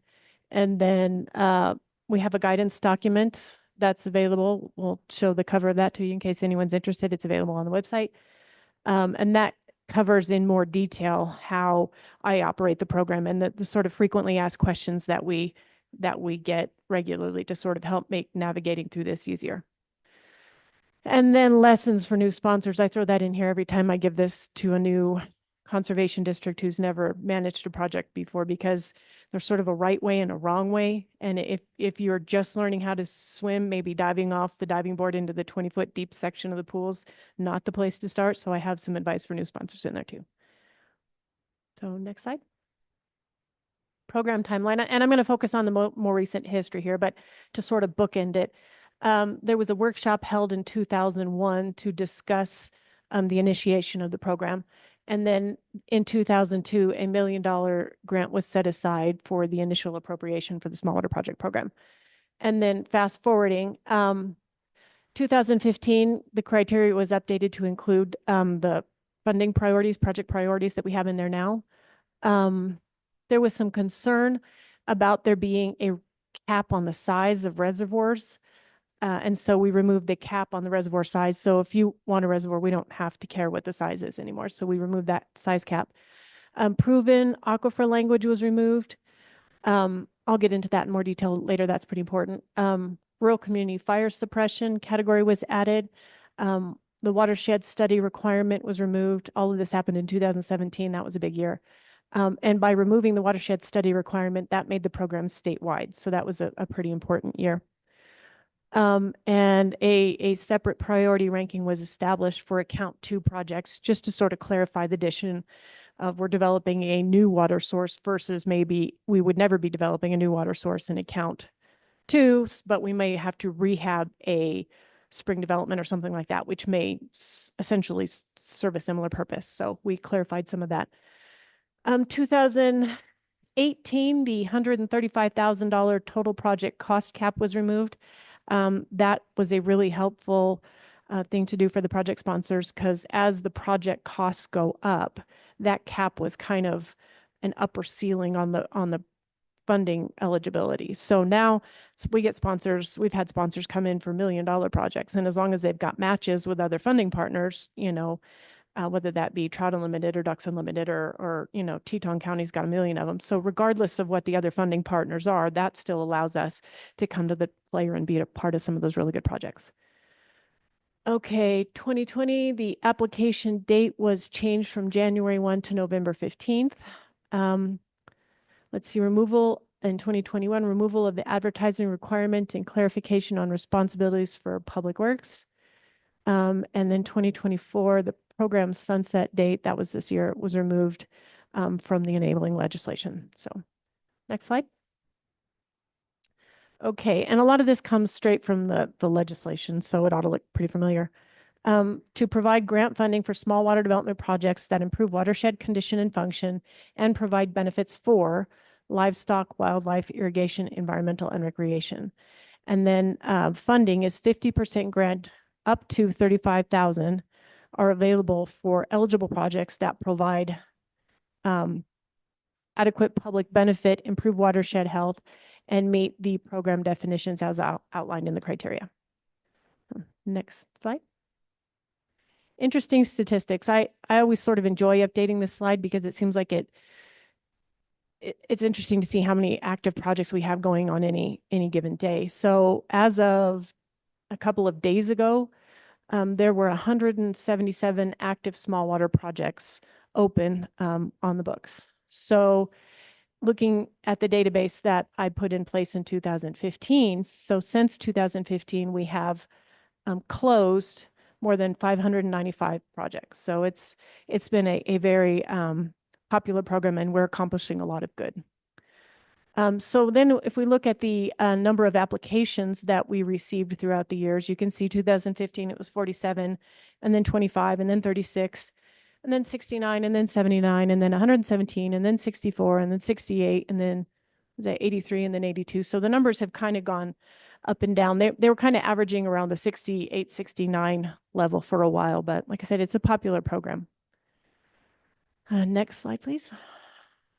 Okay, eligible projects include small reservoirs, wells, solar platforms, pipelines and conveyance facilities, springs, wetland development, environmental project, and I'll put some specific definitions to these in just a minute. Irrigation projects, windmills, rural community fire suppression, and recreational projects. Go next slide. Okay, so yeah. Senator Hicks? Just a quick question on that. When we look at the large program and you look through that enumerated list, and I know you do this because on the application forms, but many of these have multiple benefits. Yeah. They could be for livestock, wildlife, water quality, so a lot of those. So under the ranking criteria, like on the big program, if we're doing dams, if it's a multiple use facility, it gets a higher level of consideration Yeah. and ranking. So when you go through those projects and you see many of those could be irrigation, wetland, stock water, and say wildlife. Yeah. Do those rank out higher in the system in case we run into a situation where we have constrained funding? Sure. So regarding how we prioritize projects for funding, those, we will see the project priorities here in a minute, but the priority of the project is specifically assigned a ranking based on the most significant expense of the project. So my really good bad example is the one everyone thinks of where you have a new well with a stock water pipeline. So in one example on the eastern side of the state, we could easily have a inexpensive 200-foot well, which doesn't cost very much, and a 50 feet of pipe to a tire tank. So, or okay, let's switch that around a little bit. So we have a 200-foot well, which is inexpensive, but we have like 5 miles of pipe, right? So then the driving cost of that project is going to be the pipe because the well is cheap, right? So on the other hand, if we have a 900-foot well with basically 50 feet of pipe to a stock water tank, then the driving cost of that project is the well. So if the driving cost is the well, then that gets source water development, which makes it a number one. If the driving cost of that project is the pipeline, then that means it gets to be a number 3 pipeline project. So we try to look at it in an analytical way and break it down by something that is easily explainable and definable and repeatable. And so cost is the methodology that we've come up with. And then we'll use the priority targets that we've outlined in the criteria. Yeah. So, Madam Chairman, just capture that thought when we get to the priorities on the multiple beneficial projects. Okay. So when we get there. Okay. So I'm not big for reading language on PowerPoint slides, but this I will go into a little bit of detail on. The small reservoir just says small reservoirs may be eligible. But looking at the well language there, we got some requests, and I am absolutely nowhere near a geologist, but we got some requests on the this side of the state for people who said, if you require there to be a proven aquifer, then I will never be able to get a grant to drill a well here, because it's my understanding, being a not geologist, that the Wasatch Front sort of looks like somebody put a blender underneath the ground surface and it's all stirred up and it's kind of hit or miss. And so the comments came in from Lincoln County, and they said, given that there are almost no proven aquifers here, can we make a change to the criteria that would allow us to assume the risk of the well and then be reimbursed as long as the quality and quantity came in suitable for the project? Because that's the way the feds do it. And that seemed reasonable to us, as long as the sponsor understands that they are assuming the risk if it's declared an unproven aquifer. And it's been my experience, George and I have done a number of these now. It's been my experience that sponsors appreciate the independent review that our office provides. And if we classify something as unproven, we'll do that before notice to proceed is issued. So there's no real money spent except for the money for the geologic report. So if our office decides that that's an unproven aquifer, then that gives them the opportunity to say, okay, right now we haven't really spent any money. How much do we want to risk on this? So I think it's an appreciated service that our office provides to provide that independent review. And then if they decide, yes, my grandpa had a well here and we've always had well here, and we're pretty confident about it, and they're willing to assume the risk, then they can go ahead, but they need to be prepared to pay the full cost of the well if it doesn't come back with a quality and quantity that's suitable to meet the requirements of the project. So that I think was a good change that sometimes warrants a little more explanation. So next slide. Solar platforms, we do a lot of those, pipelines and conveyance, springs, wetlands. Environmental, this is another one that I like to get into a little more detail on. Projects that provide for stream bank stability, water quality improvements, or erosion protection may be eligible for funding through the Small Water Project Program. Because environmental is sort of could mean a lot of different things to a lot of different people categories. So we specifically tied that one down to stream bank stability improvements and erosion protection.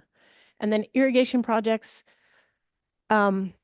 mostly this category gets used for ditch to pipe.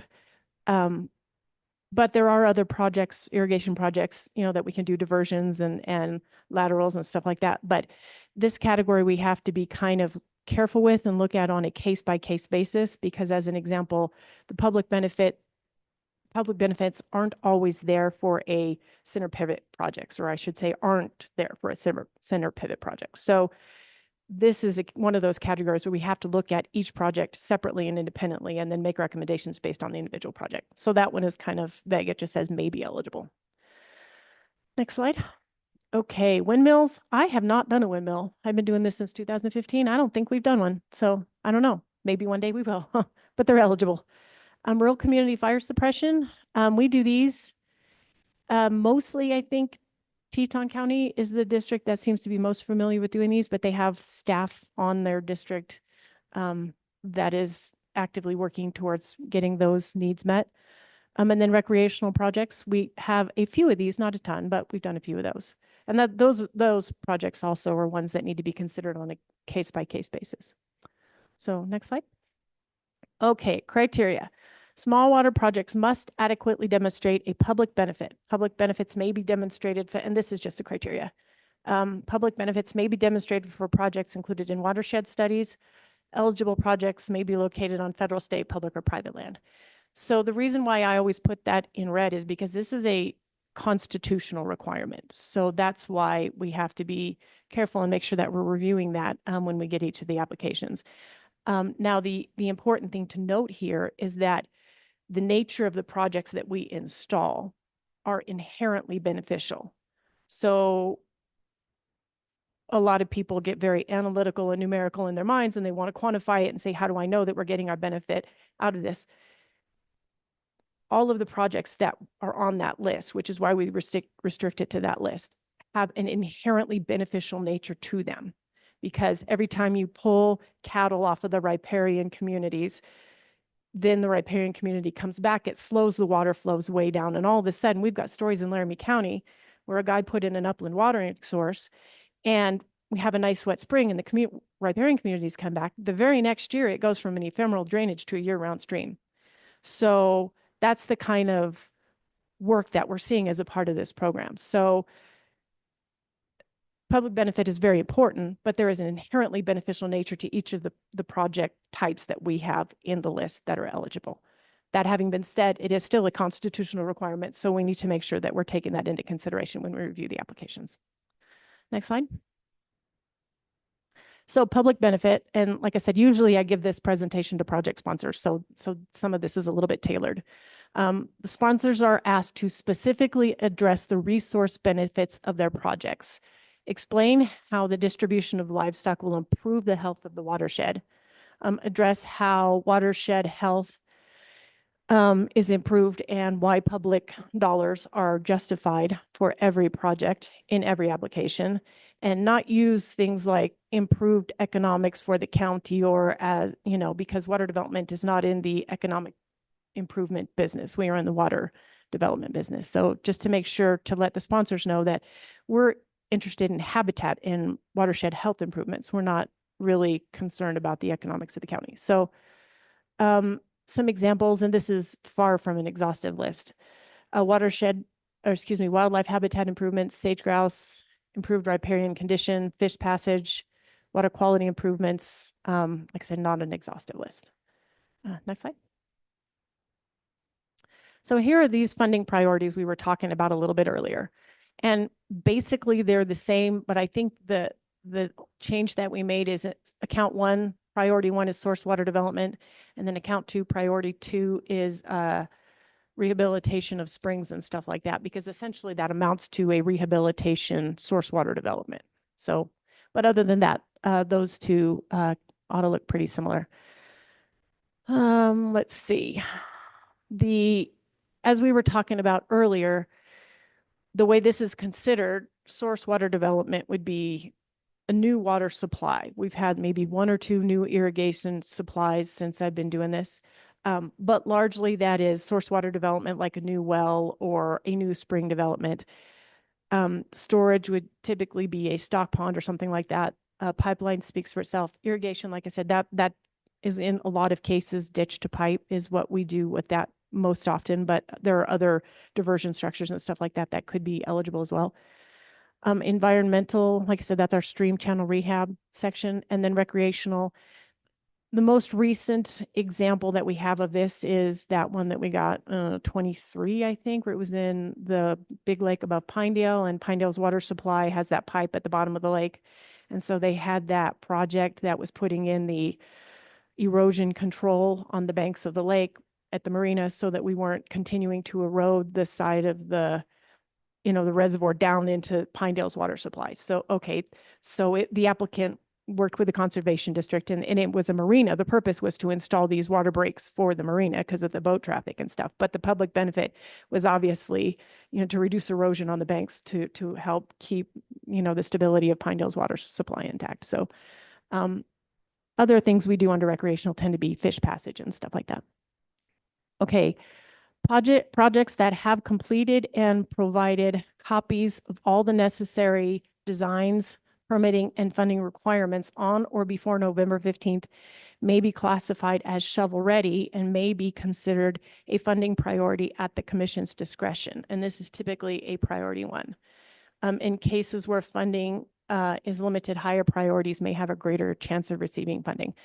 So way back in 2015, I had been on the job for all of like a couple of months, and the director at the time, not Jason, came down and said, we need to have priorities for this program in case we run out of, money to fund everything. Well, oh my gosh, deer in headlights.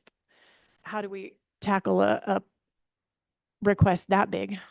And one of the concerns was, of course, the stuff that gets a priority 6 and a priority 4 and a priority 4, those are still very good projects. And if funding gets tight, what do we do to keep those really good projects with a lot of public benefit? What do we do to keep them from always getting the short end of the stick? So that's when we put in this provision for shovel-ready classifications of projects. And so if you're ready to get your ducks in order before you even apply, and that means as soon as the funding is completed at our March commission meeting, we'll send you a project agreement, which you can get signed by your board at the next meeting and back to us by June 1st. I'll send you a notice to proceed letter, as soon as I get those project agreements back, and you can start right away. So if you are willing to put the money to work faster, then we can consider you a funding priority. So that way we're not having those really good projects, which I really like for a lot of reasons. They accomplish a lot of real public good.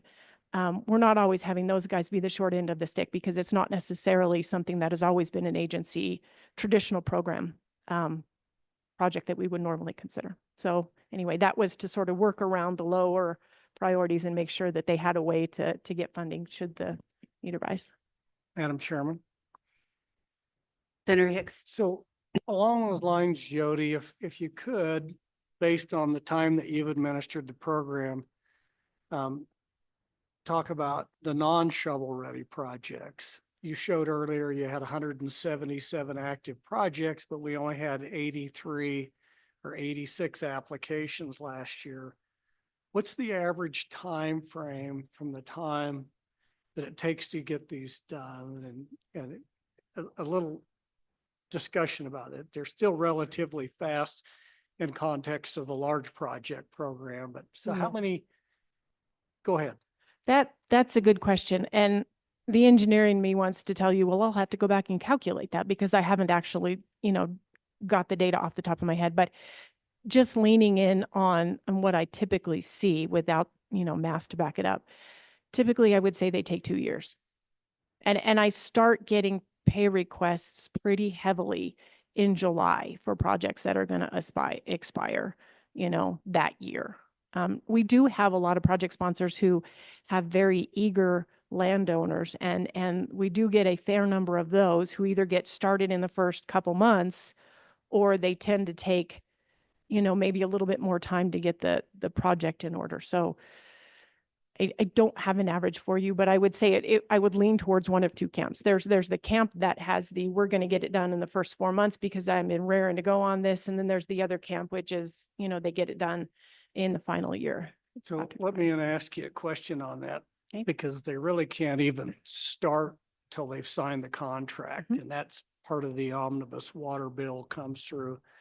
So the contracts usually don't show up until late April, May. And at that point in time, they have a contract, they can move forward with engineering and design work.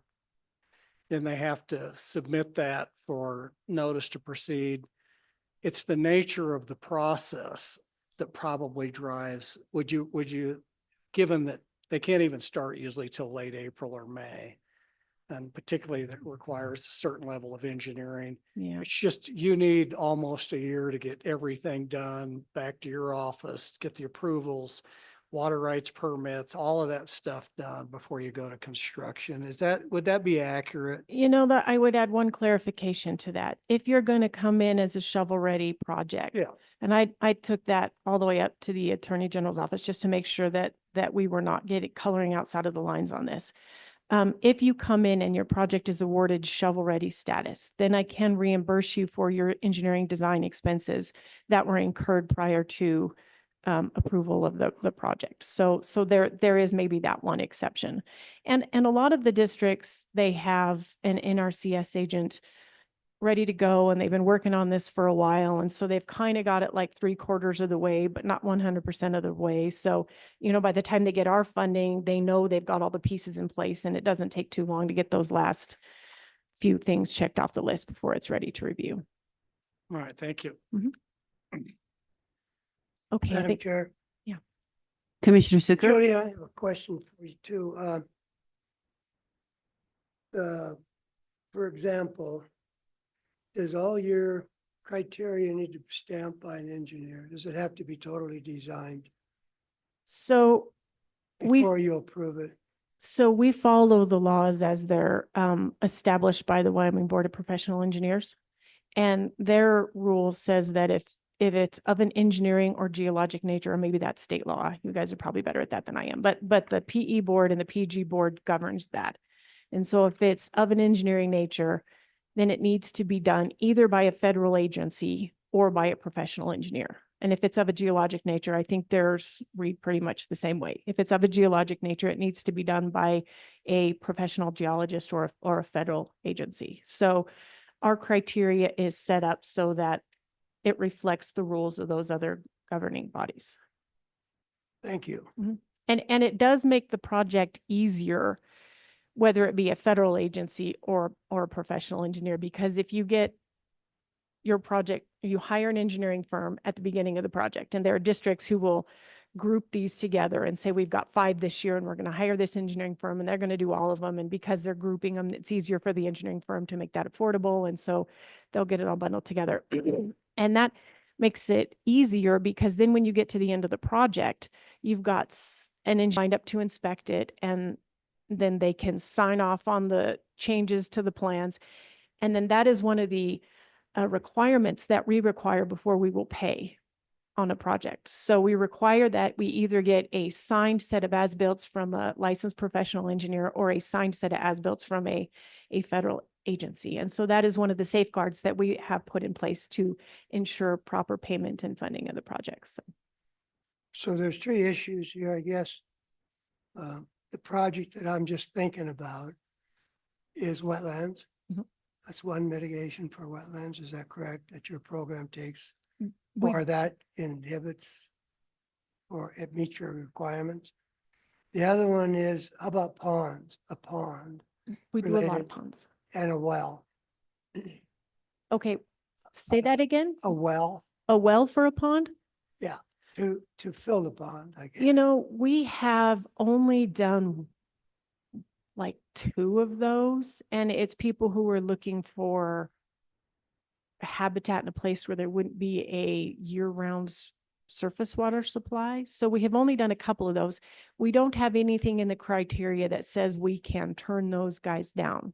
But it's a little bit of a unusual request to say that we're going to put a well in the ground so that we can fill a pond. So I can't tell you that we've never done those, but what I can tell you is that we don't do very many. Oh, and this particular one would be also the mitigation of a wetlands that is existent, but there's no water source for it. I mean, the cattails are 6 foot high, and it's quite large, but that would be the reason. So what is your maximum? You're 130, or what is your maximum dollar amount per, So per, the application? there is no maximum dollar There amount. isn't. So if we can only grant up to 35,000, but you can come in for as large of a project as you want.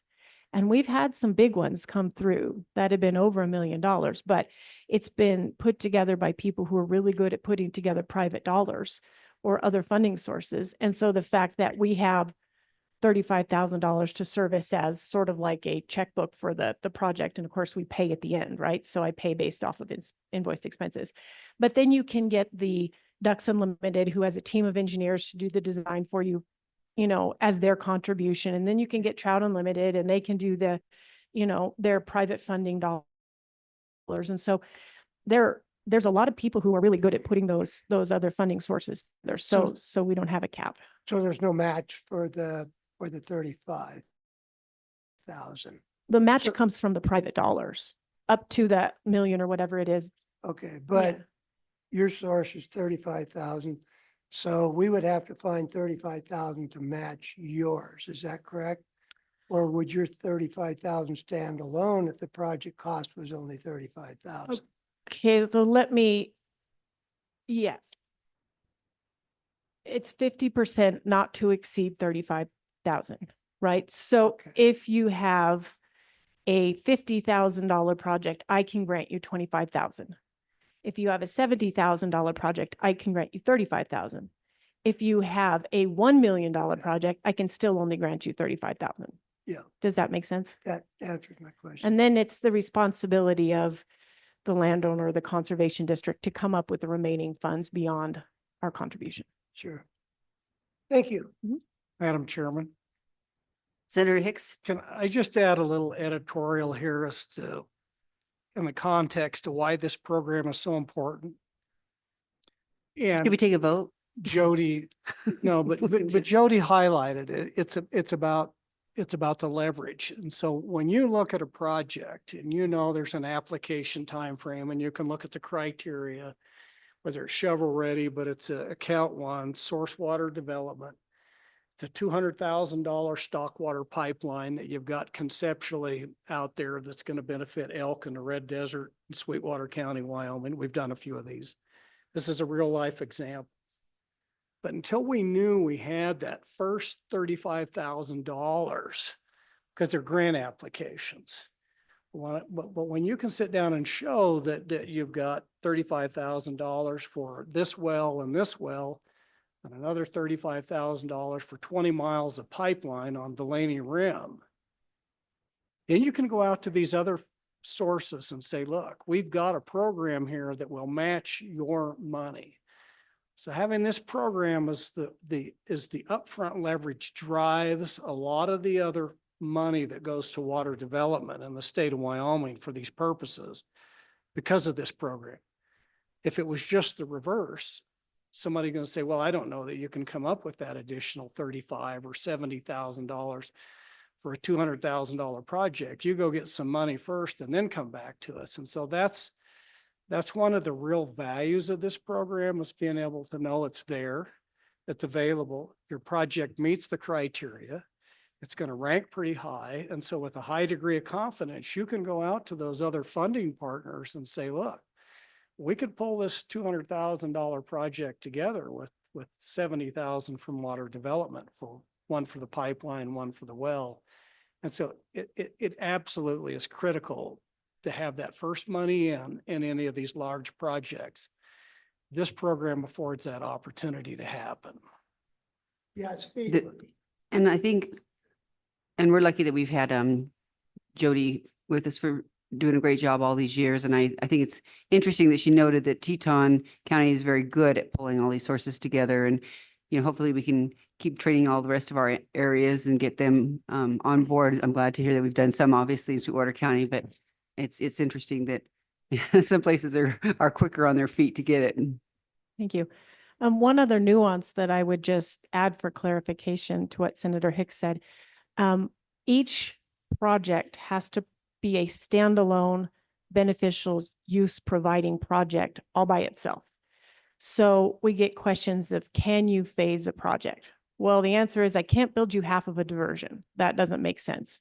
But I can drill you a well as long as you're willing to put a stock tank next to the well. And then if you want to come back in a couple of years, I can, attach a pipeline to the rest of that system and maybe expand it for you, because those projects then stand alone and provide beneficial use on their own.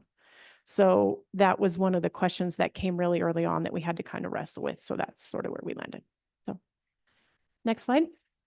Right, thank you.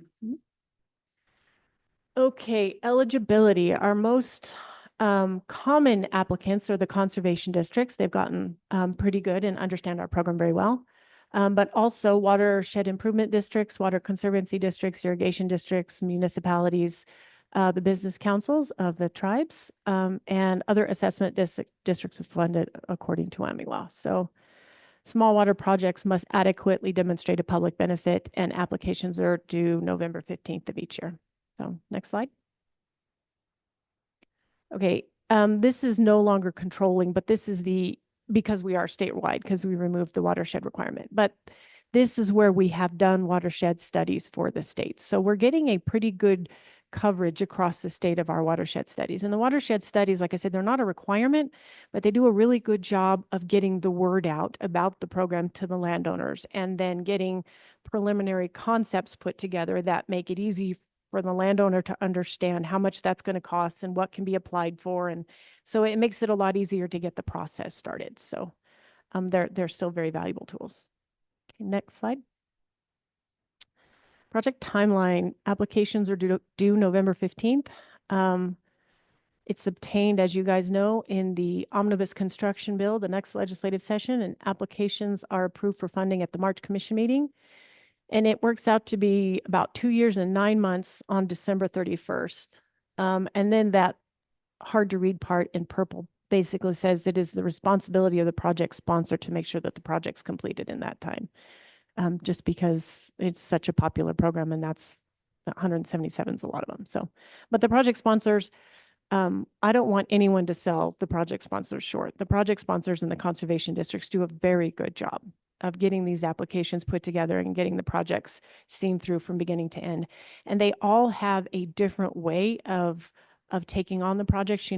This county will bundle them all up together and hire an engineer, and they'll have the engineer do the work, whereas Teton County totally turns it over to the landowners, and the landowners handle it, and they have a contractual agreement. And other districts have in-house staff that can help out. So I tell the districts, I said, if you're just getting started on this, call around and talk to your other districts and figure out something that's going to work for you, because it has to work for you on your end. And I'm here to help with whatever questions I can help with. But how this looks and works on the conservation district side, that stuff has to come from other districts, and they're really good at getting it done. So, okay, time extensions to the project beyond or changes to the project beyond what was presented at the recommendation stage to the commission will not be given without commission approval. So this doesn't come up very often, but you guys have seen the recommendation change come through, a couple of times. We feel pretty strongly that if you said you were going to approve a well, we're not going to switch it to a pond, because we're not going to do a bait and switch. So while the change may seem minor to you guys, we appreciate that, it's your opportunity to make those decisions. And so we'll bring it before you guys and make sure that you have the opportunity to take a look at that before we give someone the go ahead to, well, I was going to build a stock pond and now I'm going to build a well. Well, wait a minute. That's not what we told them we were going to do. Let's make sure everybody's still okay with that. So sponsor is responsible for completing all design and obtaining all necessary permits. And this is an important one. And I've had a few people get caught up on this, but not very many. Criteria won't allow payment if the sponsor proceeds with the project prior to issuance of notice to proceed. So if you begin construction without a formal letter of notice to proceed from me, then the criteria will not allow me to pay you for that. And this is really valuable, because then I have a written set of plans that says it is your intention to install a well and 3 stock tanks. And if I get a invoice for services back that says, well, I installed, 10 stock tanks and I installed this and that and a diversion over here on this irrigation system, well, then now all of a sudden you've broken the agreement we had, and you said you were going to do this and you didn't do that. So it's important to have these plans in place so that we know that we're all on the same page about where you're spending the money and that we're all in agreement on that. So next slide. We Back. Senator Hicks? So one of the things that to me has become apparently an issue that maybe we need to discuss at some point in time, and I don't know whether it's statutory or it's just been tradition or what. So when you get to the applications approved for funding at the March commission meeting and then select water committee meetings, I'm not aware of another program in the state of Wyoming where the legislature committee comes in and approves projects. So let's say Wildlife Natural Resource Trust Fund. So that trust fund board approves those projects. They don't come before the legislature unless they exceed $400,000. The Wyoming Department of Agriculture's Rangeland Health Assessment Program. We approve as a legislature a block of money for that. That goes out, goes to the Board of Agriculture. They approve those. Cultural Resource Trust Fund approves those. That board approves those projects. So what I want to do is look at either whether that's in criteria or whether that's in statutes, because it's, in my recollection is that was in there when this program was first stood up a long time ago, and wasn't sure whether the commission and the select water committee wanted to continue through with this. But I don't remember whether it's in statute or whether it's in criteria or it's just been tradition. What I think our role is done once we allocate the money and approve it and it goes through the legislature. I want to get the legislature out of approving $15,000 to $35,000 projects. So if we can do a little research on that prior to the next, and we'll bring that up with, I'll have our staff attorneys look at that too with the LSO, but I'm not drawing a blank as to where that's at.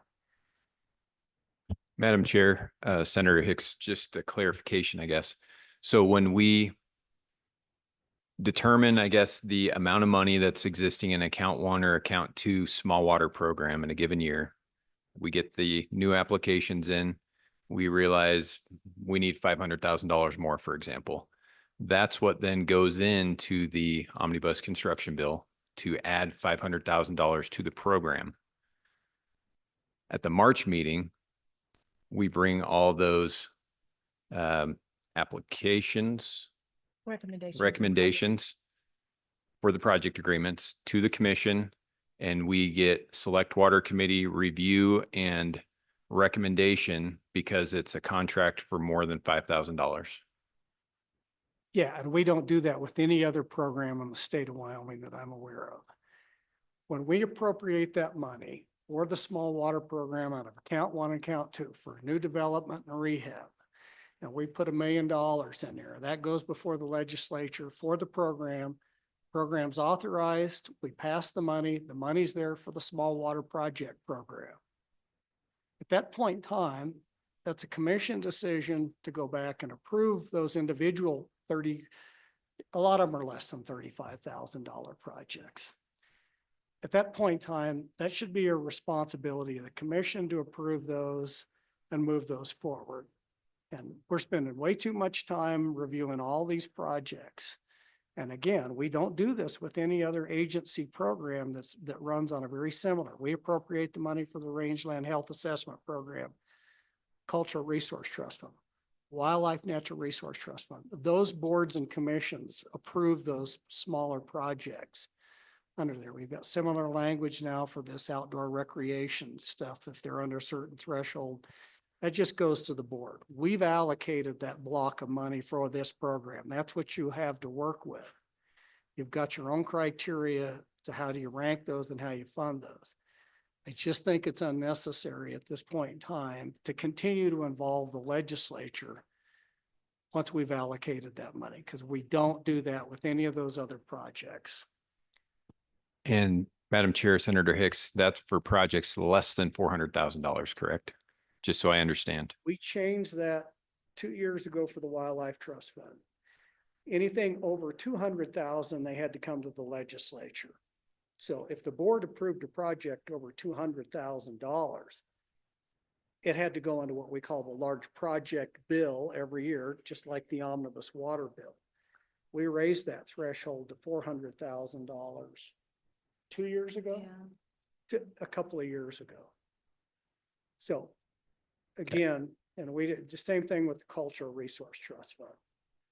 Legislature doesn't review those little individual projects that's doled out by that board, or the Rangeland Health Assessment Program through the Department of Agriculture. And so I don't know where this $5,000 threshold comes from. Yeah. No other agency does that. And that may be a statutory thing that if it is, we need to take a look at that. Okay. All right, we'll take a look. So that would probably then apply to a lot of our amendments for our planning projects as well. Because Well, they're a lot of times less than 400,000. amendments to an existing contract is different than a contract that can't exceed a certain amount of money. Okay, So there's a distinguishment between that. all right. We'll look into it. Yeah, if you look on your side, I'll have our staff look at it and find out whether it's statutory criteria or tradition. Okay, Joy, go ahead. Okay, next slide. We do have this online guidance document. It is, like I said, a frequently asked questions. How do I get a project through from beginning to end, and what is the most requested information that I usually get asked? This is available for download on the Small Water page on our website, which is listed below, but you guys probably already know how to get there. So next slide. Advice to new sponsors. Don't apply for too many projects the first year. There is often a learning curve involved, so start off small. The first year I took this program over, the district manager over in Lincoln County, and he is such a great guy. We still have a good relationship to this day. But I was brand new in this program, and he was brand new in this program, and he took on 10 projects his first year. Oh my heavens, did that poor guy, he's like the nicest guy you'll ever met, but he was struggling and he was frustrated. And so my advice to new sponsors is start off small. You don't yet know what you don't know. So your first year applying for projects, don't apply for more than 3. And then that'll get your feet wet and it'll help you understand the learning curves associated with taking a project from beginning to end. And then after that, make the decision yourself, what you think is a reasonable number. But like I said, that's usually where I tell project sponsors to start. And then I said, talk to the other districts who have worked with this program. There's a lot of districts across the state who have a regular amount. You know, we're going to do 5 this year. We're going to do 10 this year. We're going to do, and so they know the program very well, and they have staff that are dedicated to those particular projects. And so go talk to the other districts and they'll tell you, these are the pitfalls. This is the place to start. This is what you need to do. Because that side of the equation, that conservation district side of the equation, that's not the day-to-day business of our office. And I will never understand how that looks from their side. So that's better from the horse's mouth. Consider quantifying your relationship with the landowner in writing. And this isn't necessarily because you don't trust the landowners. The landowners are good guys. And in small communities, you probably see them at the, coffee shop several times a week. That's not the point. The point is, if we put it in writing that says you're going to be responsible for this and we're going to be responsible for this, then everybody gets to the end of the project with no real confusion as to, well, I thought that was your job, or I thought that was your job. Now everybody understands up front who's going to be handling what. And then because usually I give this when they're coming out of watershed studies. And all of the conservation districts who are getting done with watershed studies have this great desire because they're so excited to finally start fixing all these problems that they've been wanting to fix for years, and there's money available. So they're like, well, we're going to prioritize these projects as a district. And our board has decided this is priority number 1, and this is priority number 100 on our list from the watershed study. And then they tend to flounder because their number 1 project is a stream channel restoration project, which is a big, expensive project that doesn't yet have a funding match. So don't worry about that. Start off small. Start off with a landowner who has got money in the bank and wants a well with a tire tank next to it. Great place to start, right? Because then you can get through figuring out how to get the geologic report, and you can figure out how to get NRCS to put together the plans for the tire tank and that kind of stuff. Start off small. And then all of a sudden, the learning curve is a lot less when you need to move to the other types of projects. Next slide. Oh, that was it. Any questions? Madam Chairman. Commissioner Cott? Jody, I just have a question and it's, you know, maybe more an explanation is, you mentioned that, we don't advertise, give public notice anymore. Is that correct? Or did I misunderstand that? So there used to be a statute that said anytime public dollars are going into a construction project, and you'll pardon me if my explanation is very sort of clumsy because I've read the statute and it's super confusing, so I don't understand it very well. But the statute used to say if public money is going into a project, and Bill has to deal with this in his level, then before you make final payment on that project and close out state dollars, there needs to be a 41-day advertising period. So the idea is, let's say you have $35,000 worth of pipe for your ditch to pipe program, and you forgot to pay the supplier. Now we've got this 41-day advertising window that gives the supplier, the pipe manufacturer, a chance to come forward and say, okay, this man still owes me $35,000. So in that case, that would give the state an opportunity to say, okay, clearly there is some additional payments that need to be made here. And this is how that works. Now, Bill could probably answer that question better than I, how that happens with large construction projects, because it never happened with small water. But the statute was changed so that it was no longer applicable to small water projects because these are small enough. They don't meet the definition of a public work. So the way we changed it in our criteria was basically to say that it is the sponsor's responsibility to determine based on statute, you know, whatever, if this meets the requirements of a public work. And if they think it meets the requirement of a public work in line with the statutes, then they are responsible for making sure that there is a 41-day advertising period at the end of the construction in order to comply with the statute. Thank you. And Madam Chairman, just a follow-up question or two. Many times, you know, public notice is given to, you know, notify adjacent property owners that something is going on. You know, do you have any concerns that we need to address? You know, you drill a well, you know, who cares? You know, that well's connected to a multi-million-dollar project. That might be a different kind of concern. So how do you kind of bring in those adjacent public concerns? Or, I mean, or do we need to? I don't know. Have you ever run into, you know, irate neighbors? It's like, by gosh, they drilled that well and it's really messed me up. But I mean, that's a small example. I don't really have a real example to put to this, but, you know, addressing adjacent public neighborhood concerns, I guess, is that, I mean, do you run into that? And that's where public notice would fit in my mind, but I don't know. It has not come up. Typically, our projects are entirely located on one landowner's property who's going to put in a small watering system, or they're entirely located on federal or state property, in which case they're required to get a letter of approval from whoever owns the land. And so we don't require that, you know, you have to get a formal easement or a formal whatever, you know, is with the larger projects. But we do require that you have something in writing from whoever owns the land that says, okay, I'm aware of the project and I'm okay with it. So that, like I say, you're never going to drill build a swimming pool in your neighbor's backyard unless you get his permission first, right? Like at some point you just have to make sure that people, if it's their property, they're involved. But beyond that, our projects are so small in scope that I can't imagine there would be, you know what I mean? If you're fixing the stream channel, like, or drilling a well, you know what I mean? It's never come up. Thank you. Any further questions? Thank you so much. Thanks, Jody.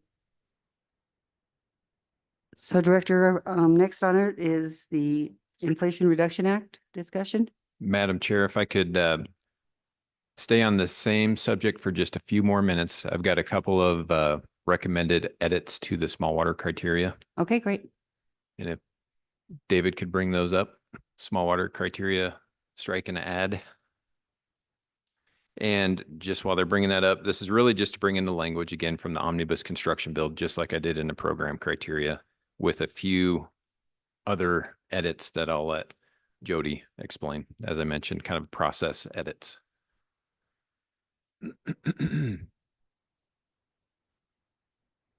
Okay, so this is the first page of the operating criteria for the small water program. We get a kind of a list, catch-all list of project types, and we kind of dumb down the guzzlers and other water collection systems. Normally it says guzzlers and other water collection, storage, and drinking systems, but since this is kind of just a descriptive paragraph, we generalize that. If you keep going down.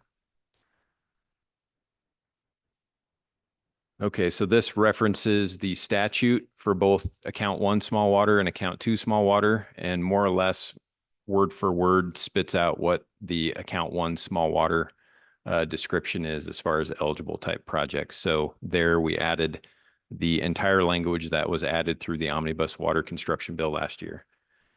The next one, this syncs up with what we did with the program criteria where it talked about small water, just added in that clarification of it's 50% of the construction costs not to exceed $35,000, whichever is less. Next page. Then we get into kind of descriptions of the different types of eligible projects. And at the very bottom, we added the guzzler description, again, straight out of statute, not getting too carried away with trying to explain it more than it needs to be. So just consistent with other eligible type projects. Fast forward 2 more pages. Okay, so go back up just a hair so we can see the heading above that. Okay, so this gets into project development, and I will hand it over to Jody for just a second.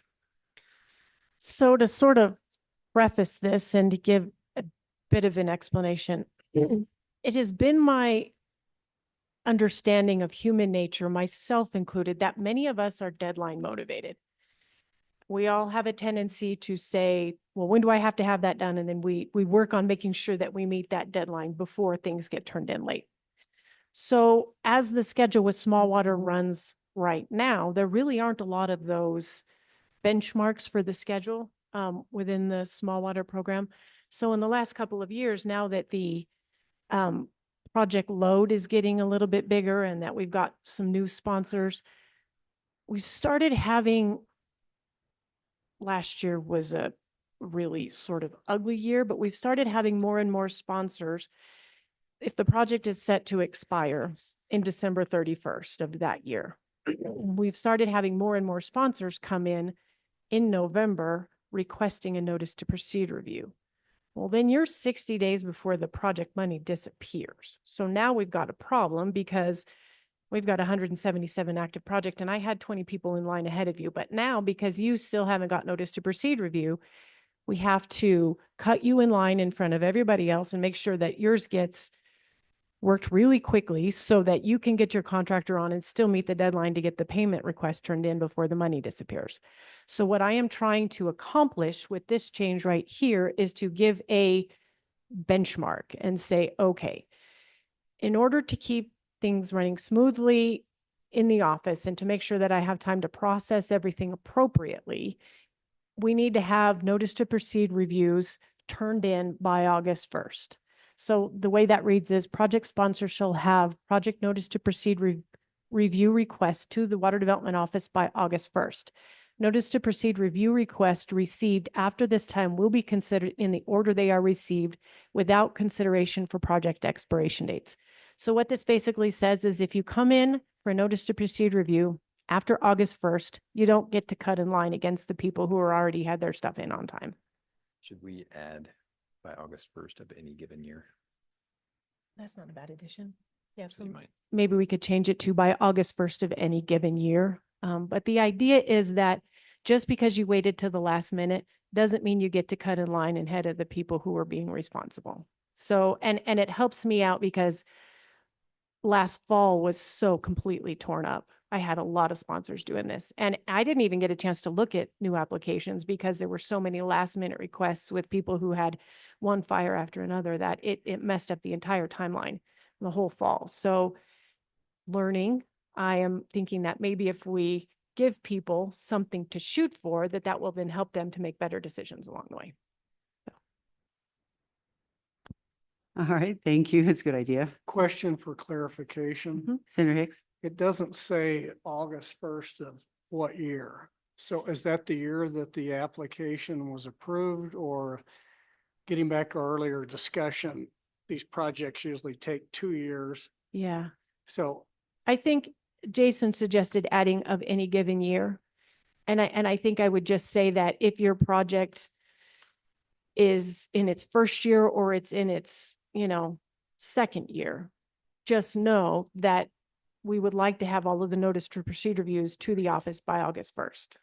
And if you come in after that timeline, understand that your personal emergency doesn't necessarily cut you in line from the people who planned ahead.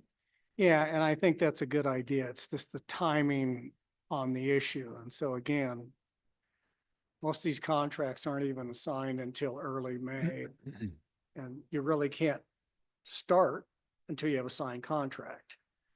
And for especially some of the ones that do require engineering, it's a matter of particularly that don't have an engineer on staff, have to then contract with the engineering, and they got to do the survey work and design. And so none of that can even start until after that contract is signed.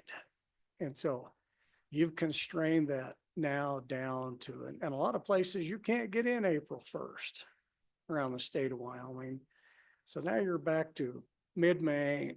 So you've really constrained those project proponents down to about 60 days to have to get all their engineering, design, survey work, permit done, water rights permit, all of that. And so I think it's a good idea, because I do like the ideas, but I think August 1st is almost unachievable in a lot of cases. Well, so let's back up a little bit. These projects get 2 years and 9 months. So if you get your design work started in April of the year the documents are signed, or let's say June of the year the documents are signed, you still have 2 years and 8 months left to go before you run out. So if you can get your design work done in the first year, and let's say you don't even get the notice to proceed review until August of the following year, you still have a whole year and 3 months before the project expires. Well, that's what I'm getting at. Is that August the 1st, the 2nd, or does the clock start the year that the contract is signed? So we sign a contract in May of 2024. Is that August 1st of 2024 notice? That's what I'm trying to get at. Yeah. Madam Chair, and I It's not think, clear to me the way that. and I recognize that when we read it again. So if we say any given year, the situation last year, for example, was we have to have new applications in by November 15th.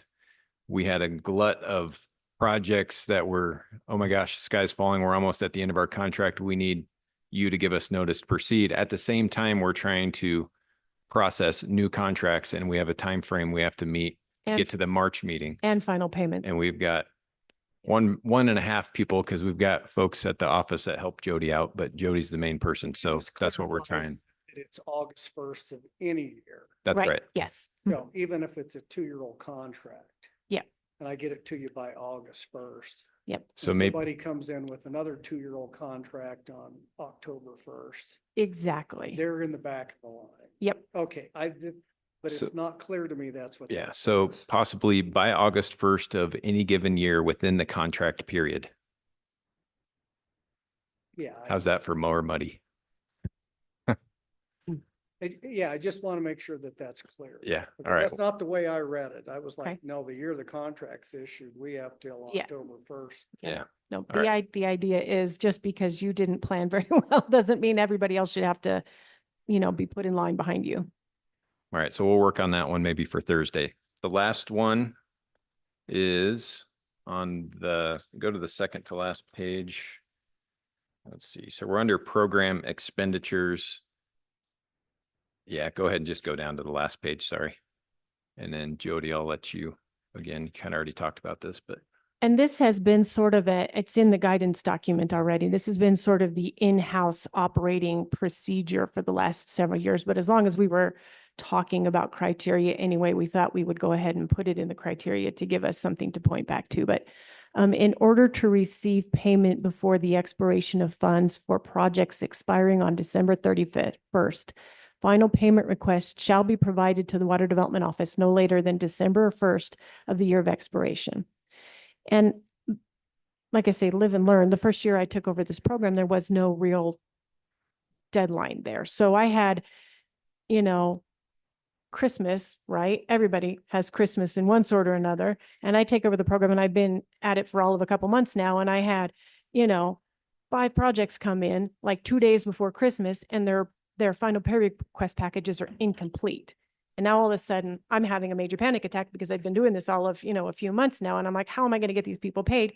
Nobody's in the office, not just in their offices, but, in other state agencies, people go on vacations for the holidays. And so to assume that all the final payment request packages are going to be perfect the first time is unrealistic. So let's back it up to December 1st and say, okay, get it to me by December 1st. That gives me time to review it and say, you forgot these 3 items. And that gives everybody a week or 2 to get those 3 items put in place. And then still gives me time to get it to David. So Katie and David can get it paid before everybody leaves for the holidays. So this is like I said, this is the way we've been operating for the last several years. But as long as we were talking criteria, we thought we might as well write it down. I think it's a good idea. Does it give you enough time, even December 1st? I mean, it's a pretty tight deadline when you have maybe 5 applications coming and trying to communicate. Does that give you enough time, Jody? That's a good question. And last year was such chaos. It's a little bit hard to assess that. Back in the day, before the advertising statute changed, I send out a letter every April or May that says, these are the projects you still have on the books, and these are the ones that are set to, I should say, these are the projects of the ones you have on the books that are set to expire this year. And I send that out in April so that they know we have 5 projects that we need to get completed before December 1st. And the idea then is, if it's April, that still gives you a couple months to make sure the NRCS guy hasn't forgot about your project and get your designs finished and submitted for review. And then you have the whole summer to complete your construction. And in that letter, I would tell them, okay, now keep in mind with the 41-day advertising, you need to have your projects completed and ready for advertising by October 1st in order to make the December 1st deadline.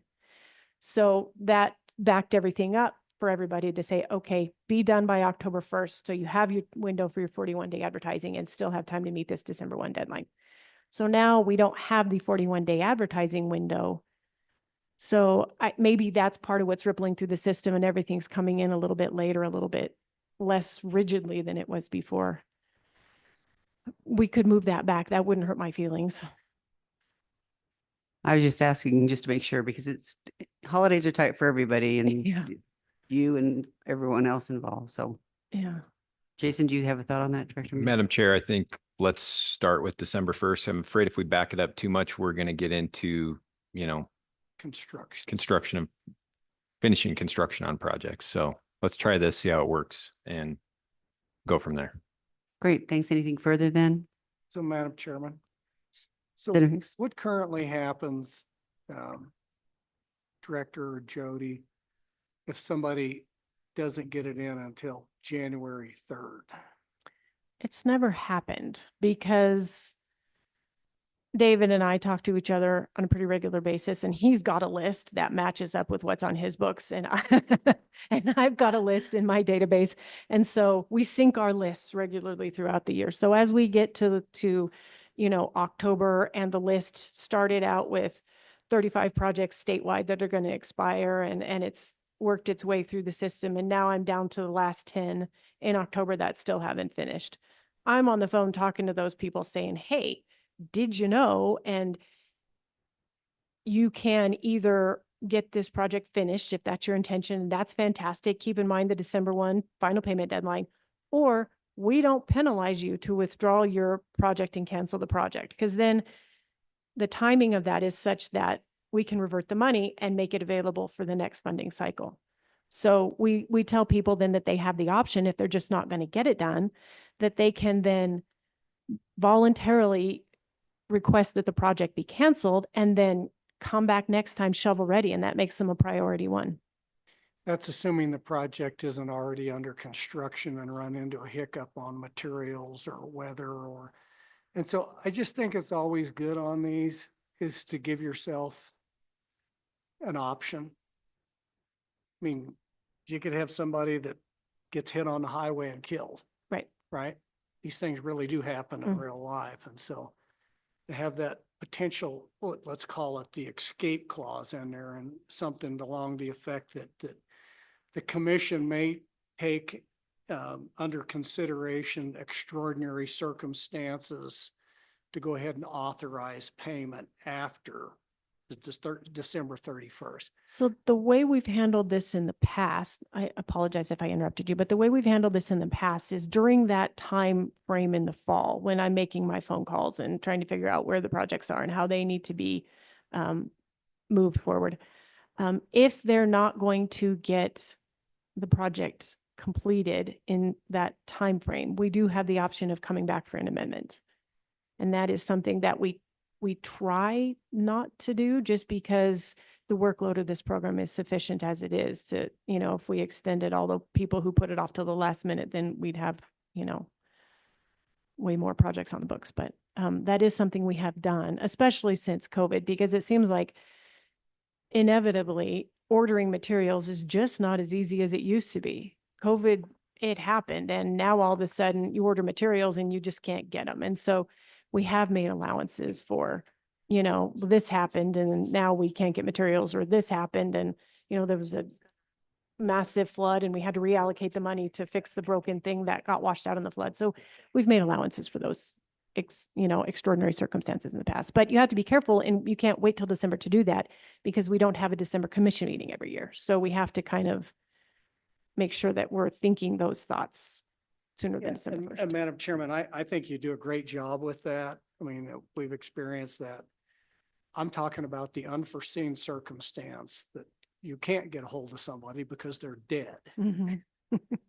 Seriously. Yeah, I believe you. We just had a death in my office and went through something like this. And so it's real world experience when these things happen.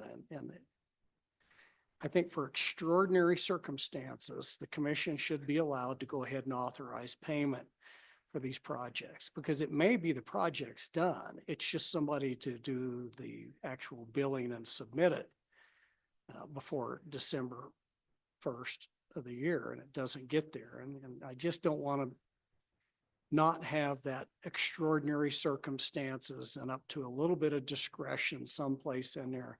And I hope to God it never gets used, but these things are real.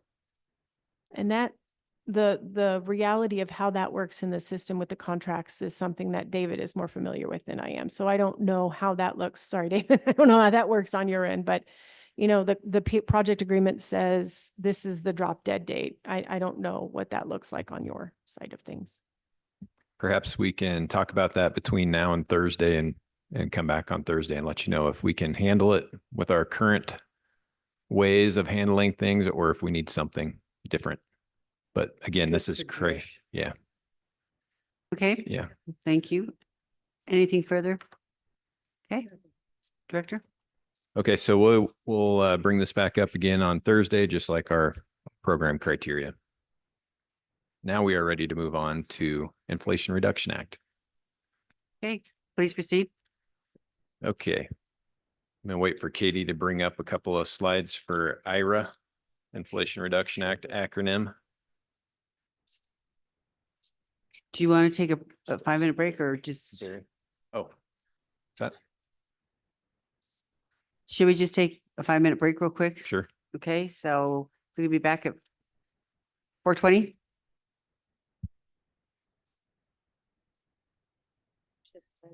Yeah, we took a piece of shit bill. It was a disaster. Tried to make something work. Look, I'll just run everybody. It's just terrible. Oh my God, I got this frantic call from Chuck Gray after I talked. about the elections and stuff. Yeah. They're still. He said he lied so bad to Calvin. He said, I sent him a frickin' form file.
All right. Thank you, Madam Chair. So this harkens back to our May meeting when we talked about the Regional Conservation Partnership Program through the NRCS, RCPP, and getting authority from the commission for the office to administer that program efficiently, getting all the authorities to enter into contracts and agreements and with consultants and everything under the sun for us to be able to do that.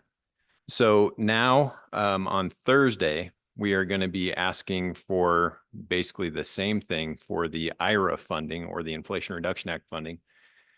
This is coming through the Bureau of Reclamation. This is just a quick refresher of what that is. You've heard it from the state engineer's office, and Chris Brown and Brandon are going to be giving you guys an update on Thursday, or I should say the Select Water Committee as an interim topic or just an update on the Colorado River. So you'll probably hear some of this again. So I'm going to go through it fairly quickly. The IRA funding that was meant for the upper Colorado River Basin states in the amount of $500 million. And that was more or less for three things. And I'm going to kind of paraphrase this first one: compensation for a temporary or multi-year voluntary reduction in diversion of water. That's what we refer to as the System Conservation Pilot Program, or SCPP. Okay. There's been, to my knowledge, about 2 years of that and roughly $50 million allocated for those 2 years of SCPP projects, I'll call them. Then the second one is voluntary system conservation projects that achieve verifiable reductions in use. You can read that. At the bottom, you see long-term water conservation projects. That's how we're referring to that. Or now it's been, go back up, please. It's been given another acronym or name called Bucket 2W, or the W standing for water. And then the third one is ecosystem and habitat restoration projects. This is all within the Colorado River Basin. And what we're talking about is that basin within Wyoming. And that third one is now referred to as Bucket 2E, or environmental ecosystem, however you want to think about that. Next slide, please. So far, we have received some additional I guess, direction from the Bureau of Reclamation. I think it was on July 22nd. They came out with, I guess, program sideboards, I'll call it, for Bucket 2E projects. Again, ecosystem habitat restoration projects. Most likely, these would be, you have to be a public entity. And we've been working with Wildlife Natural Resource Trust Fund, Game and Fish. We've talked to conservation districts within the Colorado River Basin within Wyoming. I won't continue to say that, so you just know that's the area we're talking about. Also NGOs like Trout Unlimited, Nature Conservancy, so on and so forth. So an applicant, I guess a project will be applied for directly with Bureau of Reclamation, but you have to be a public entity. So they encouraged these NGOs to partner up with, and private landowners to partner up with public entities. So conservation district, I believe, could probably be considered a public entity. And irrigation districts, I suppose, would be subdivisions of government. Our office probably would be Game and Fish, et cetera. The state review of proposals, I think, is just if there's water rights associated with the project. And so in general, this application period for Bucket 2E environmental projects is going to run for 12 weeks, October 14th being the deadline to have applications in for the Bureau of Reclamation. And then they're supposed to have a webinar, I think, on September 1st to explain it more. So that's kind of the first rollout of IRA that we know of. And again, we're actively working with all the groups I mentioned to see what projects might come out of Wyoming that could be applied for through the Bureau. Next slide. And then the second money is the Bucket 2W. We don't know really much about that yet. It's supposed to come out, I think, later this fall. And I think there's some additional information that's hot off the press, and I'll leave that up to Chris and Brandon to talk about more on Thursday. But really what we are on Thursday going to ask the commission for again is just broad brush approval for us to sign and act on your behalf to get this program or these projects on the ground in as efficient as manner as possible. Just as a reminder, last legislative session, there was authority given to the commission for both RCPP and the IRA funds. And I don't know if, Patrick, if I want to put you on the spot, if you remember last May, or this May, I guess, a few months ago, we talked about the different authorities provided to the commission through our statutes and criteria and rules and different things like that, that allows you guys to accept federal fundings and then to delegate that authority to the office. I don't know if we need to go through that again. It would be repetitive of May. I think I remember that we did authorize you all to act so that we wouldn't Right. lose the funding and be stuck with the timeline. But Patrick, go ahead and elaborate if you need. Sorry. Thanks, Madam Chair. Yeah, I don't know if we need to go through the whole discussion again. It's really the same principle as we did in May. The commission does in fact have authority to delegate certain duties to the office. That's prescribed by statute. There is a delegation of certain duties in rule as well. I believe that's chapter 8 of the Water Development Commission rules. There's a list of delegated duties to the office in chapter 8.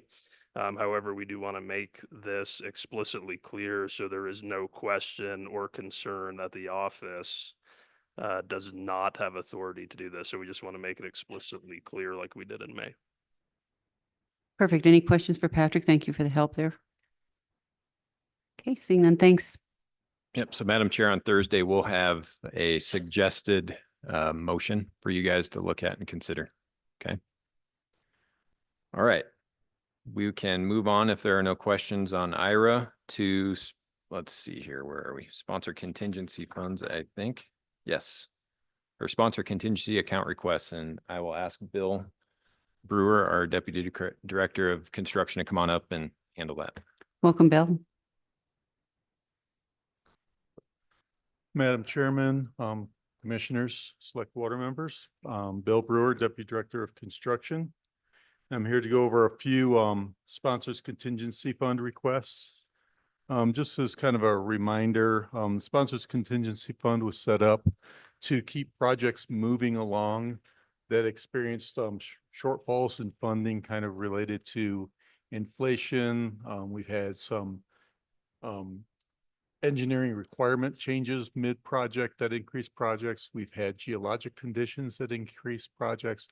So it's kind of those generally things out of their control that have increased the cost of the project. And looking to receive additional funds. Usually this is, I don't believe that I've ever seen there's any written percentage increase for a project or dollar amount increase, but pre-COVID, 20% was probably the top that we would add. And a few $100,000, maybe $300,000 was probably one of the bigger ones. Post-COVID, it's been a little more ridiculous, but even some of those that went extraordinary, we brought back and brought in front of the legislators instead of running it through sponsors contingency. So that's just a little background on that. The first one that came up on the list is the Lander Well and Transmission Pipeline Project. The sponsor has chosen to pull this sponsor's contingency request. We expect to see an amendment request come in September. I do not know exactly what the nature of that amendment request will be at this point. So we will probably be addressing that one again in November. Before you carry on, could you bring these up also in the e-notebook? We're on page 91 is where the section starts. We just talked, well, page 95 is going to be Elk Creek.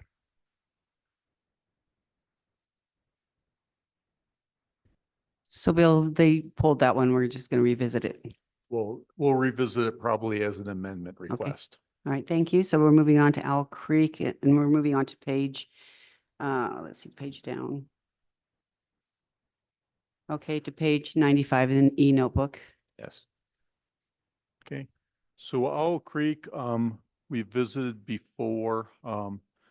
This is a very large project, a lot of different pieces involved because they all were somewhat interconnected. The initial bid they got in was extraordinarily high. They worked with the contractor, worked around a little bit, and it was decided that there was some components that, at this point in time, the district could live without if we could mainly get the pump stations rebuilt. And we increased their funding enough to get those portions done and move forward. One of the portions we cut out was a nearly 70-year-old, I believe it's ductile iron pipe, I believe it's ductile iron pipe. I know it's steel for sure.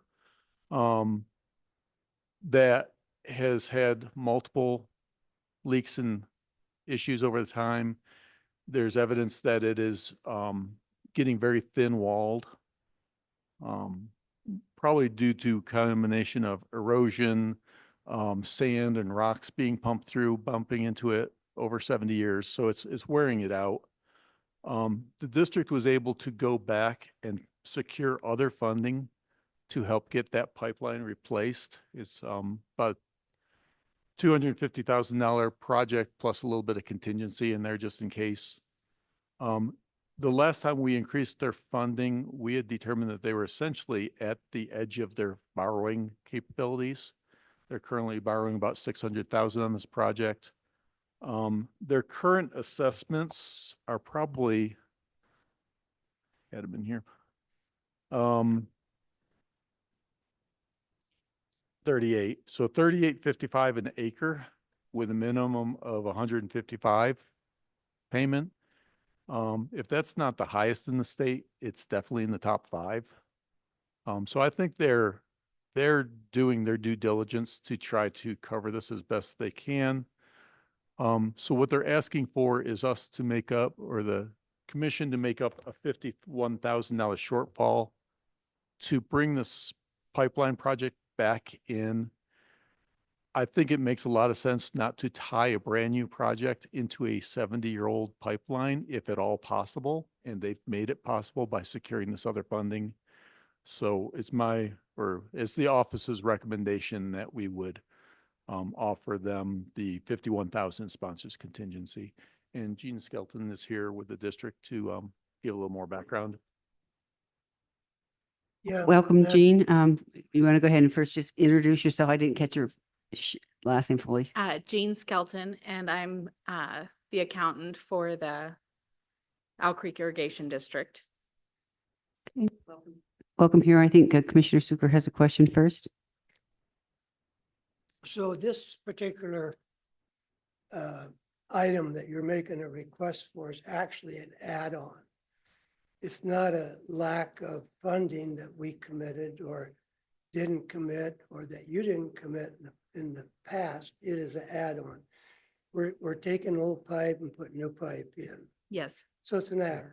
yes. So I'm Yeah, okay with and an actually, add-on. just to clarify, it Okay. was in the original project. It was cut due to Okay. funding to get the project within budget. However, then they were able to go secure some additional funding. So we're trying to bring it back into the project. So it's not so much an add-on as Well, it's a or- revision to the contract. it's bringing it back because we cut it Yeah, earlier. because your contract does not contain Correct. that pipeline. So yeah, it's improvement to what you have, I guess, so. And an adder, you added it on again after you took it off, I guess. So I guess the price, I guess, looking at your whole scope here, this developed in 2021, is that correct? Yes, Is that when the project was started? yes. So did you see any other materials jump as far as from the total analysis until you purchased or made the purchase of the materials? From the last time we were here, we secured the big ticket items, like we got a transformer, we got the pipe. That was all ordered, and the pumps are ordered as well. We got them ordered pretty quickly after the last time we were here. So far, we have not seen a significant increase since we've started the project. So I guess mean, that- I'm not talking from 21. We saw a huge jump from 2021 to when we were here in January. so you felt So- an impact immediately due to the difference in the pricing originally, correct? The original cost of the project was 4 million, so it's doubled from where we were originally from 2021. So how many times have you come here to get more contingency fund? Is this your first time? No, it's our second, but the first one wasn't contingency, was it? It was a completely additional funding. I don't know what the verbiage is, but it was additional funding. That was in January when we came and talked. And that was for that was to replace the pumps in the pump house. Okay. Yeah. And that wasn't in the original scope either? No, that was the Okay. That was just project. shortfall for costs, Mhm. correct? We cut out a lot of pieces of those projects just so that we could replace that main pump house and the pumps. All right, so this is the second time you've been here for additional. Yes. for The additional funding. contractor, when we originally got the bid for the project as a whole, they continued to honor this 250,000 for this pipes going up the hill. That's what they originally had. So they honored that even though we pulled it out of the original project. So they've been working with us really well. Good. Is that, what type of pipe is that? The replacement pipe? Do you know that? I don't know that. Off the top of my head, I believe it's a PVC Is it, replacement pipe, but I don't know that for sure. is it a fusion type PVC or, I don't know off the top of my head. Sorry. and what size? Do you know the size? It's 40 some inches, I believe, Wow. about 40 or 50 some. Let me see if I can find in my notes here. That's why the guys were planning on coming, but they're all have hay in the field. So they sent me. That's why we're short maybe. I know. Yeah, but they did want me to be sure and tell you guys how appreciative they've been of how supportive you guys have been and how supportive the office has been of this whole project. It just wouldn't happen if you guys hadn't have stepped up and really helped us out. So this seems like a little tiny piece of the whole project, but like Mr. Brewer was saying, it's really important to replace those pipes going up the hill from the main pump house up into the canal. And I mean, the engineers thought we could get by with not doing it, and that's why we pulled it out, but really it's best if we change those out. Did you look at any type of liner, I wonder? They did a cost analysis of putting in a liner rather than replacing the pipe. They did. The construction company looked at that. Okay, thank you. Answered Yes. my question. Thank you. And thank you, Jane, for traveling all this way to come and talk to us. We do appreciate, you being here and patiently waiting throughout the whole day. So thank you for that. You're And welcome. any other further comments you'd like to make or any further questions? I do really want to emphasize from the directors of how important it is that you guys have partnered with us on this project. So they send all their thank yous. So, Thank you. We appreciate that. Any further comments, Bill? I was just going to say that Jason did find that it's a 36-inch HDPE pipe that's going to be the replacement. Thank you, Jason.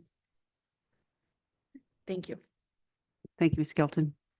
So Madam Chair, just as a reminder, these will be action items on Thursday. We're just wanting to have the discussion today because we know everybody's going to want to get home on Thursday and interim topics and things after we finish up with our agenda. So trying to be efficient here. So if you have questions, please ask them today. But we Okay. will have the sponsors probably virtually on Thursday if you think of questions between now and then. Okay, thank you, Director. And on to the Northwest Rural Water System Improvements. And I believe we have Tony Rutherford virtually. Welcome, Tony. So the Northwest Rural Water System 2022 project, this is, if you remember back, we had some original 4 projects that were funded with ARPA funds through the office. This is one of those 4 funds or projects from back in 2022 that the legislators decided to use some of the ARPA funds for this project. And so we've been moving this forward with those funds rather than water development funds. We have two projects running through almost identical, so I have a hard time keeping them separate. But it's basically three tanks that are supplementing a portion of their district. The Northwest Rural system is very large, probably one of the larger ones in the state. So this covers a portion of it. And they received their bids, and their bids were, they received one bid. It was pretty high. The contractor kind of talked to them fairly immediately and said, you know, there's some options in here that I can reduce my price if you're interested. They worked with the contractor and were able to, by changing some due dates and giving them some time for ordering materials in, and then extending the construction period and some other items. But they were able to get the price down considerably from unaffordable to affordable. What they have moved forward with is looking at just doing 2 of the 3 tanks so that they could afford to complete the project. However, they know this area is already overbuilt. They have not been able to add any additional taps in this area for a while. Tony can probably give you some more information on that. So they know if they only put in 2, they're basically going to come back and ask for another project later. So they'd like to see if they could get the additional funding to do all 3 tanks now and make this project complete the way it was originally intended. If for some reason the commission did not feel the funds were available, at a minimum, we would ask that we would be allowed to reduce the project to 2 tanks so that they're not in violation of their agreement completing the project. But essentially the main request would be $184,250 to allow them to complete this project in full. Thank you. Any questions?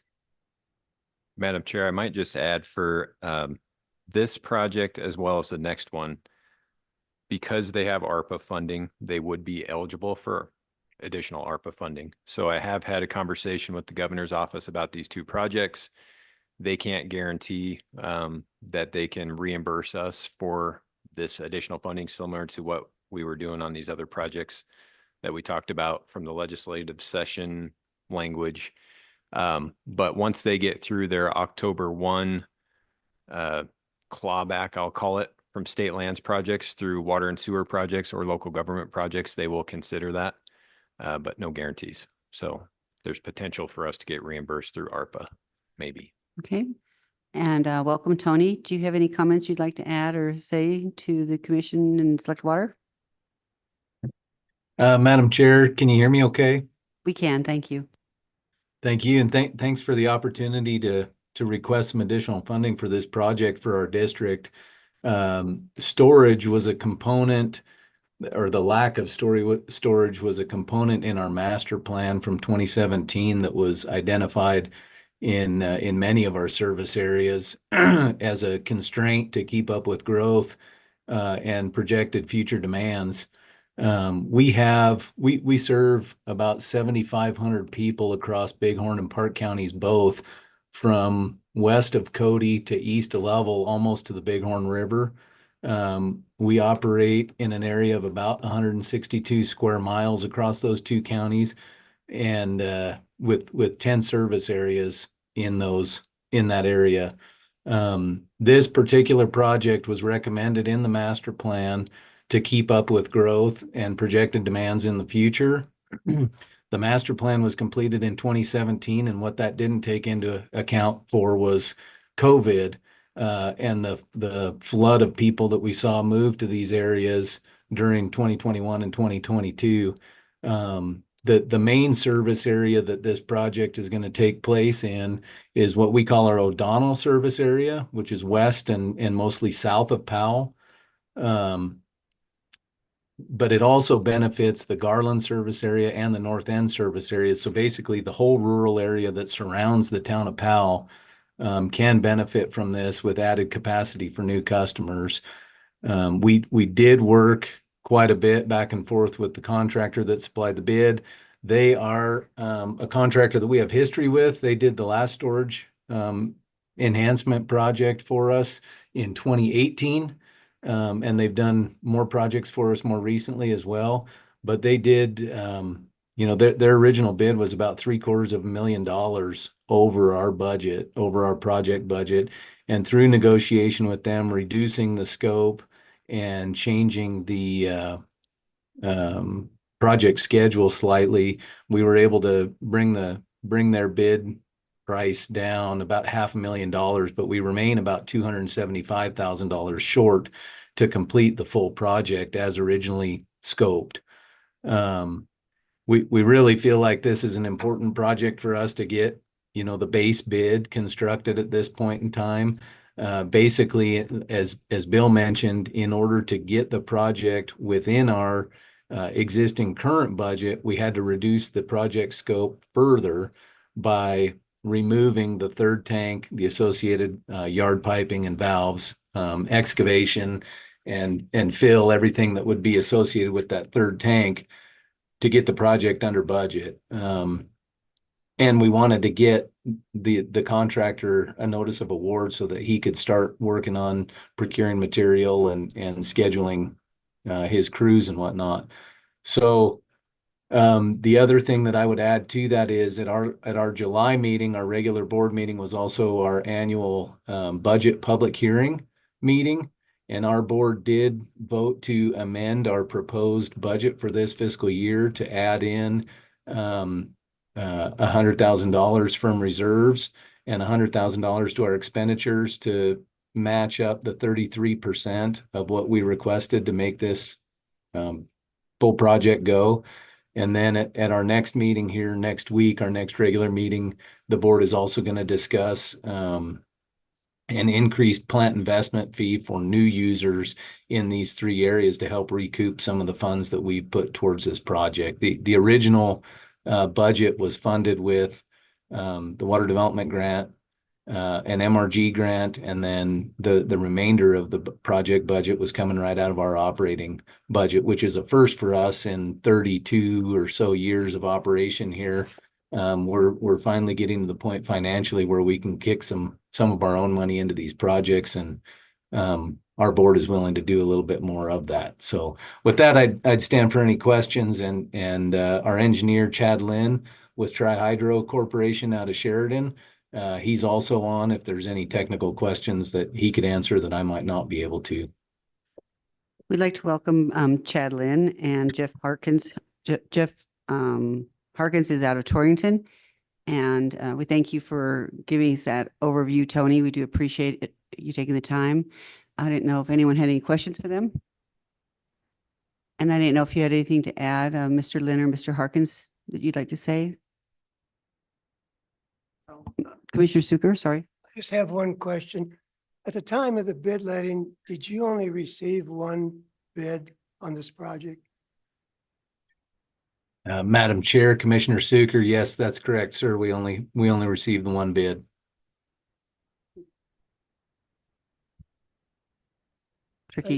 Tricky out there. Okay. Any further questions? Okay. Thank you, Tony, for the presentation, and thank you guys. Thank you, Mr. Harkins and Mr. Lynn, for also being present. And Bill, thank you. And Director, you have a comment? Madam Chair, I just want to clarify, Mr. Harkins is here for the next project discussion here. So sorry about that. he knows that. Just well, we welcome you in any case. all right. Oop. We're going on to the Torrington Well connection. So yes, that is Mr. Harkins. Sorry about that. Okay, so I'm going to hold for a second to make sure we didn't lose Mr. Harkins. Mr. Harkins, we're going to look for you again. We have a blue screen, so give us a moment to reestablish connection with you before we proceed. It's just the projector in here. Okay, well, if you're still there, we're glad. Okay. So move on. This is Mr. the Brewer. Torrington Well Connection Project. This project is to connect a well that was drilled under the Level 2 program in 2019, I believe. Kevin Boyce was the project manager on there. It moved this project forward. Again, this is a project where we received limited bidders and only received one bid. The bid was considerably higher than expected. The city has worked pretty diligently with the contractor to find cost savings and bring the cost of the project down. The city has also worked pretty hard to find additional funds within their own program to try to get this project completed. They've cut some things that were not eligible items with us anyways, but that by cutting those other items, it freed up some of their funds to allow the project to get completed. So at this point, on eligible work, they're looking at being somewhere around 725,000 short still. They're looking at providing $490,000 of that shortfall and are asking for $235,000 to help. That would be about a 32.4% of that additional cost that they're asking from the commission, with them covering about 67.6% of the cost of this addition. Unfortunately, this continues to be the trend of we are having a hard time finding contractors. But it appears that working with them, they've brought the price down to something that's probably as good as we're going to get. But I'll let Jeff kind of explain more on what they've done on trying to get this project within budget. Okay, welcome, Jeff. And Yeah, thank you. Can you hear me? we can hear you, and thanks. Okay, Thanks for hanging there great. with us. Yeah, basically we had the one bid that came in and it was $2,586,560, which was significantly over what the engineer's estimate was. We had, through the various funding sources, we had an ARPA grant for $450,000. Wyoming Water Development Office, we had an agreement with them for $389,000. $270,000 under that 67.33% match. The city was going to fund $191,730 of that. The city was also going to contribute originally $691,730. So total funding originally before we went to bid was $1,722,730. Because the bid came in so high, we decided it's a good project and we still want to go forward with it. Obviously, we have the significant grant funding involved that we really don't want to lose.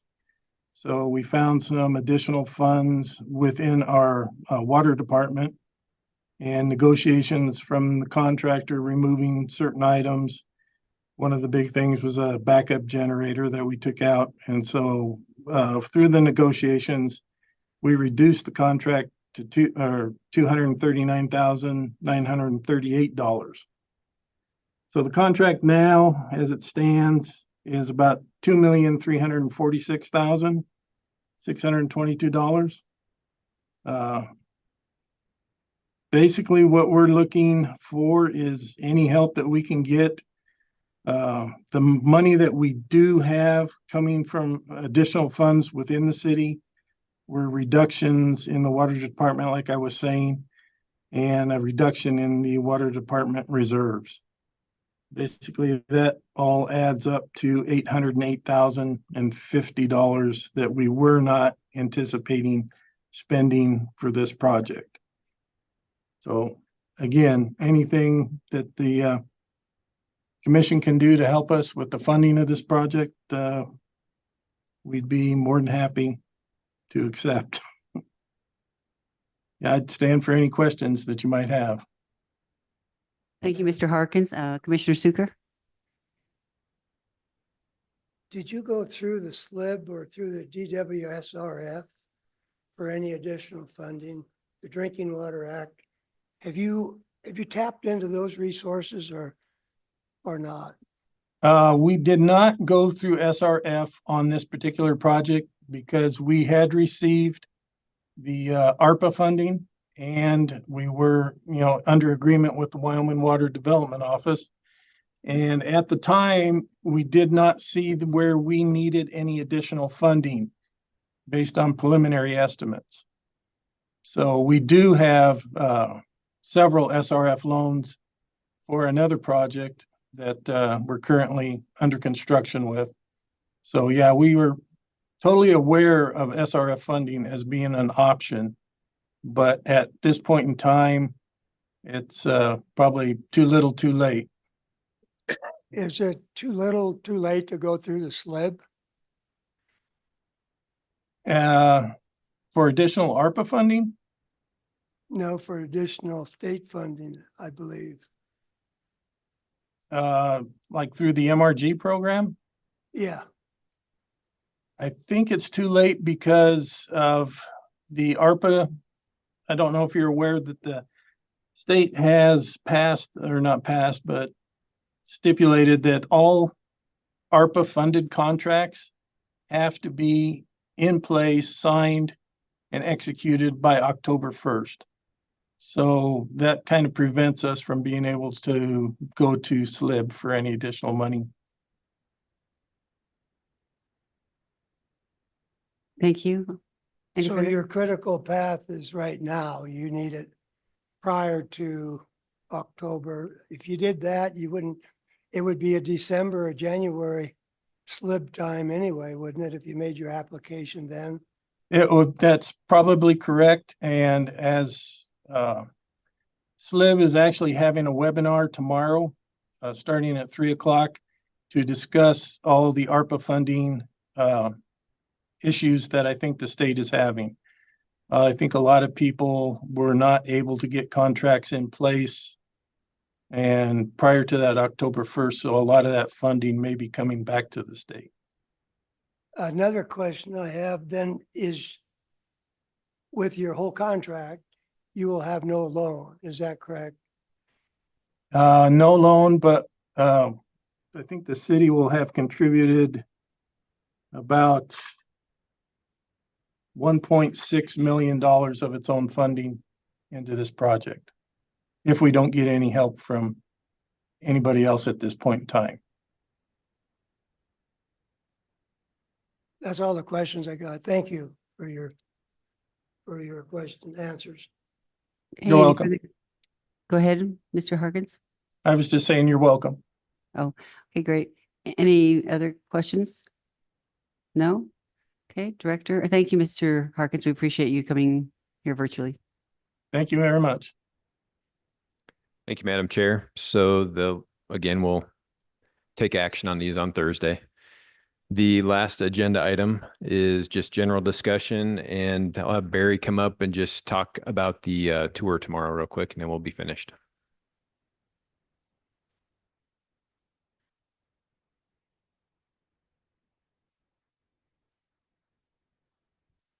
Good afternoon, Madam Chair. members Good of the afternoon, commission. Barry. How Welcome. you doing? Members of the commission, select water.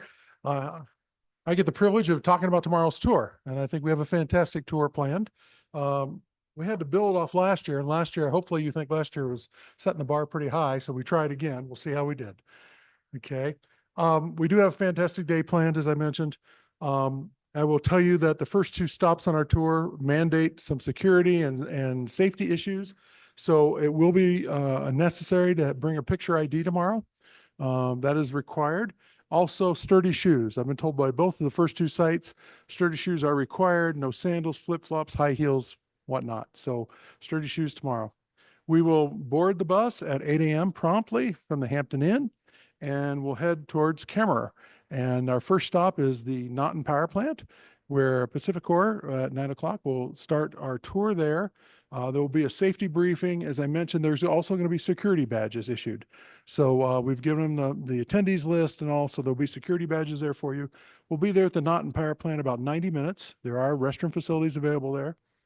Also, I was asked to tell you that if anyone has a fear of heights, there are places on the tour near the cooling towers and one thing or another that you'd be looking down through grates and all. So if that's an issue, there's places you can hold back at the conference room or one thing or another, but they did ask that I mention that to you. So we will go through the tour there. As I said, we'll come back to the conference room. There'll be restrooms there. You can hit those before you head out. we'll load the bus and then we're not going very far. We're just going down the road about 3 miles. And we're going to the Terra Power Kemmer Unit 1, the nuclear power site. That's the Bill Gates facility. I think you're familiar with that. And I need to let you know it's an active construction site. They've told that to me many times. So we're very fortunate to be able to get to go in there. But there will be security checkpoints. There are also limited number of vehicles. So we have that figured out. We'll talk about that here in a little bit. There will be a safety and cultural briefing, and we will be at the Terra Power site for about 1 hour. Okay. We will finish up there and then we'll load the bus back and we'll head back to Evanston.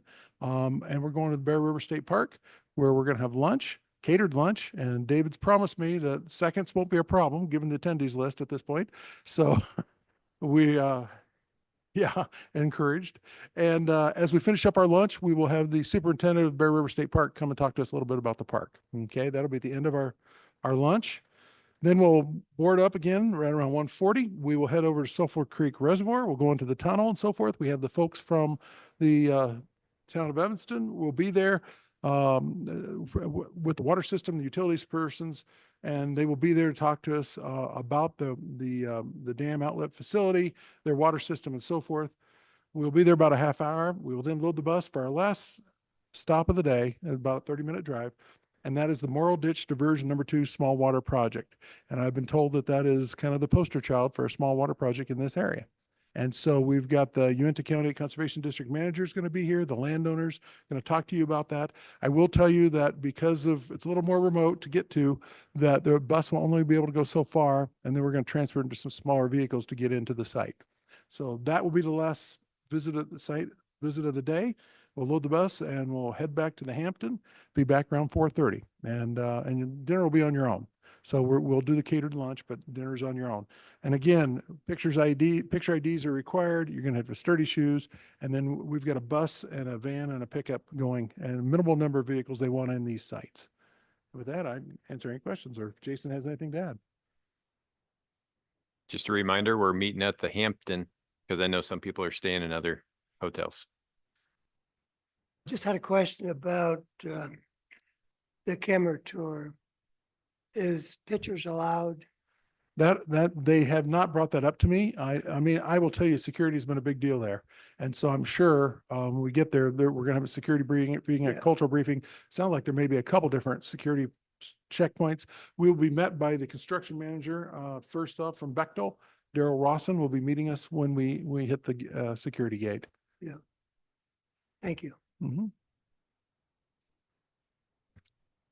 Okay, I think that's it for the day. So thank you all for attending, and we'll see you tomorrow at 8 a.m.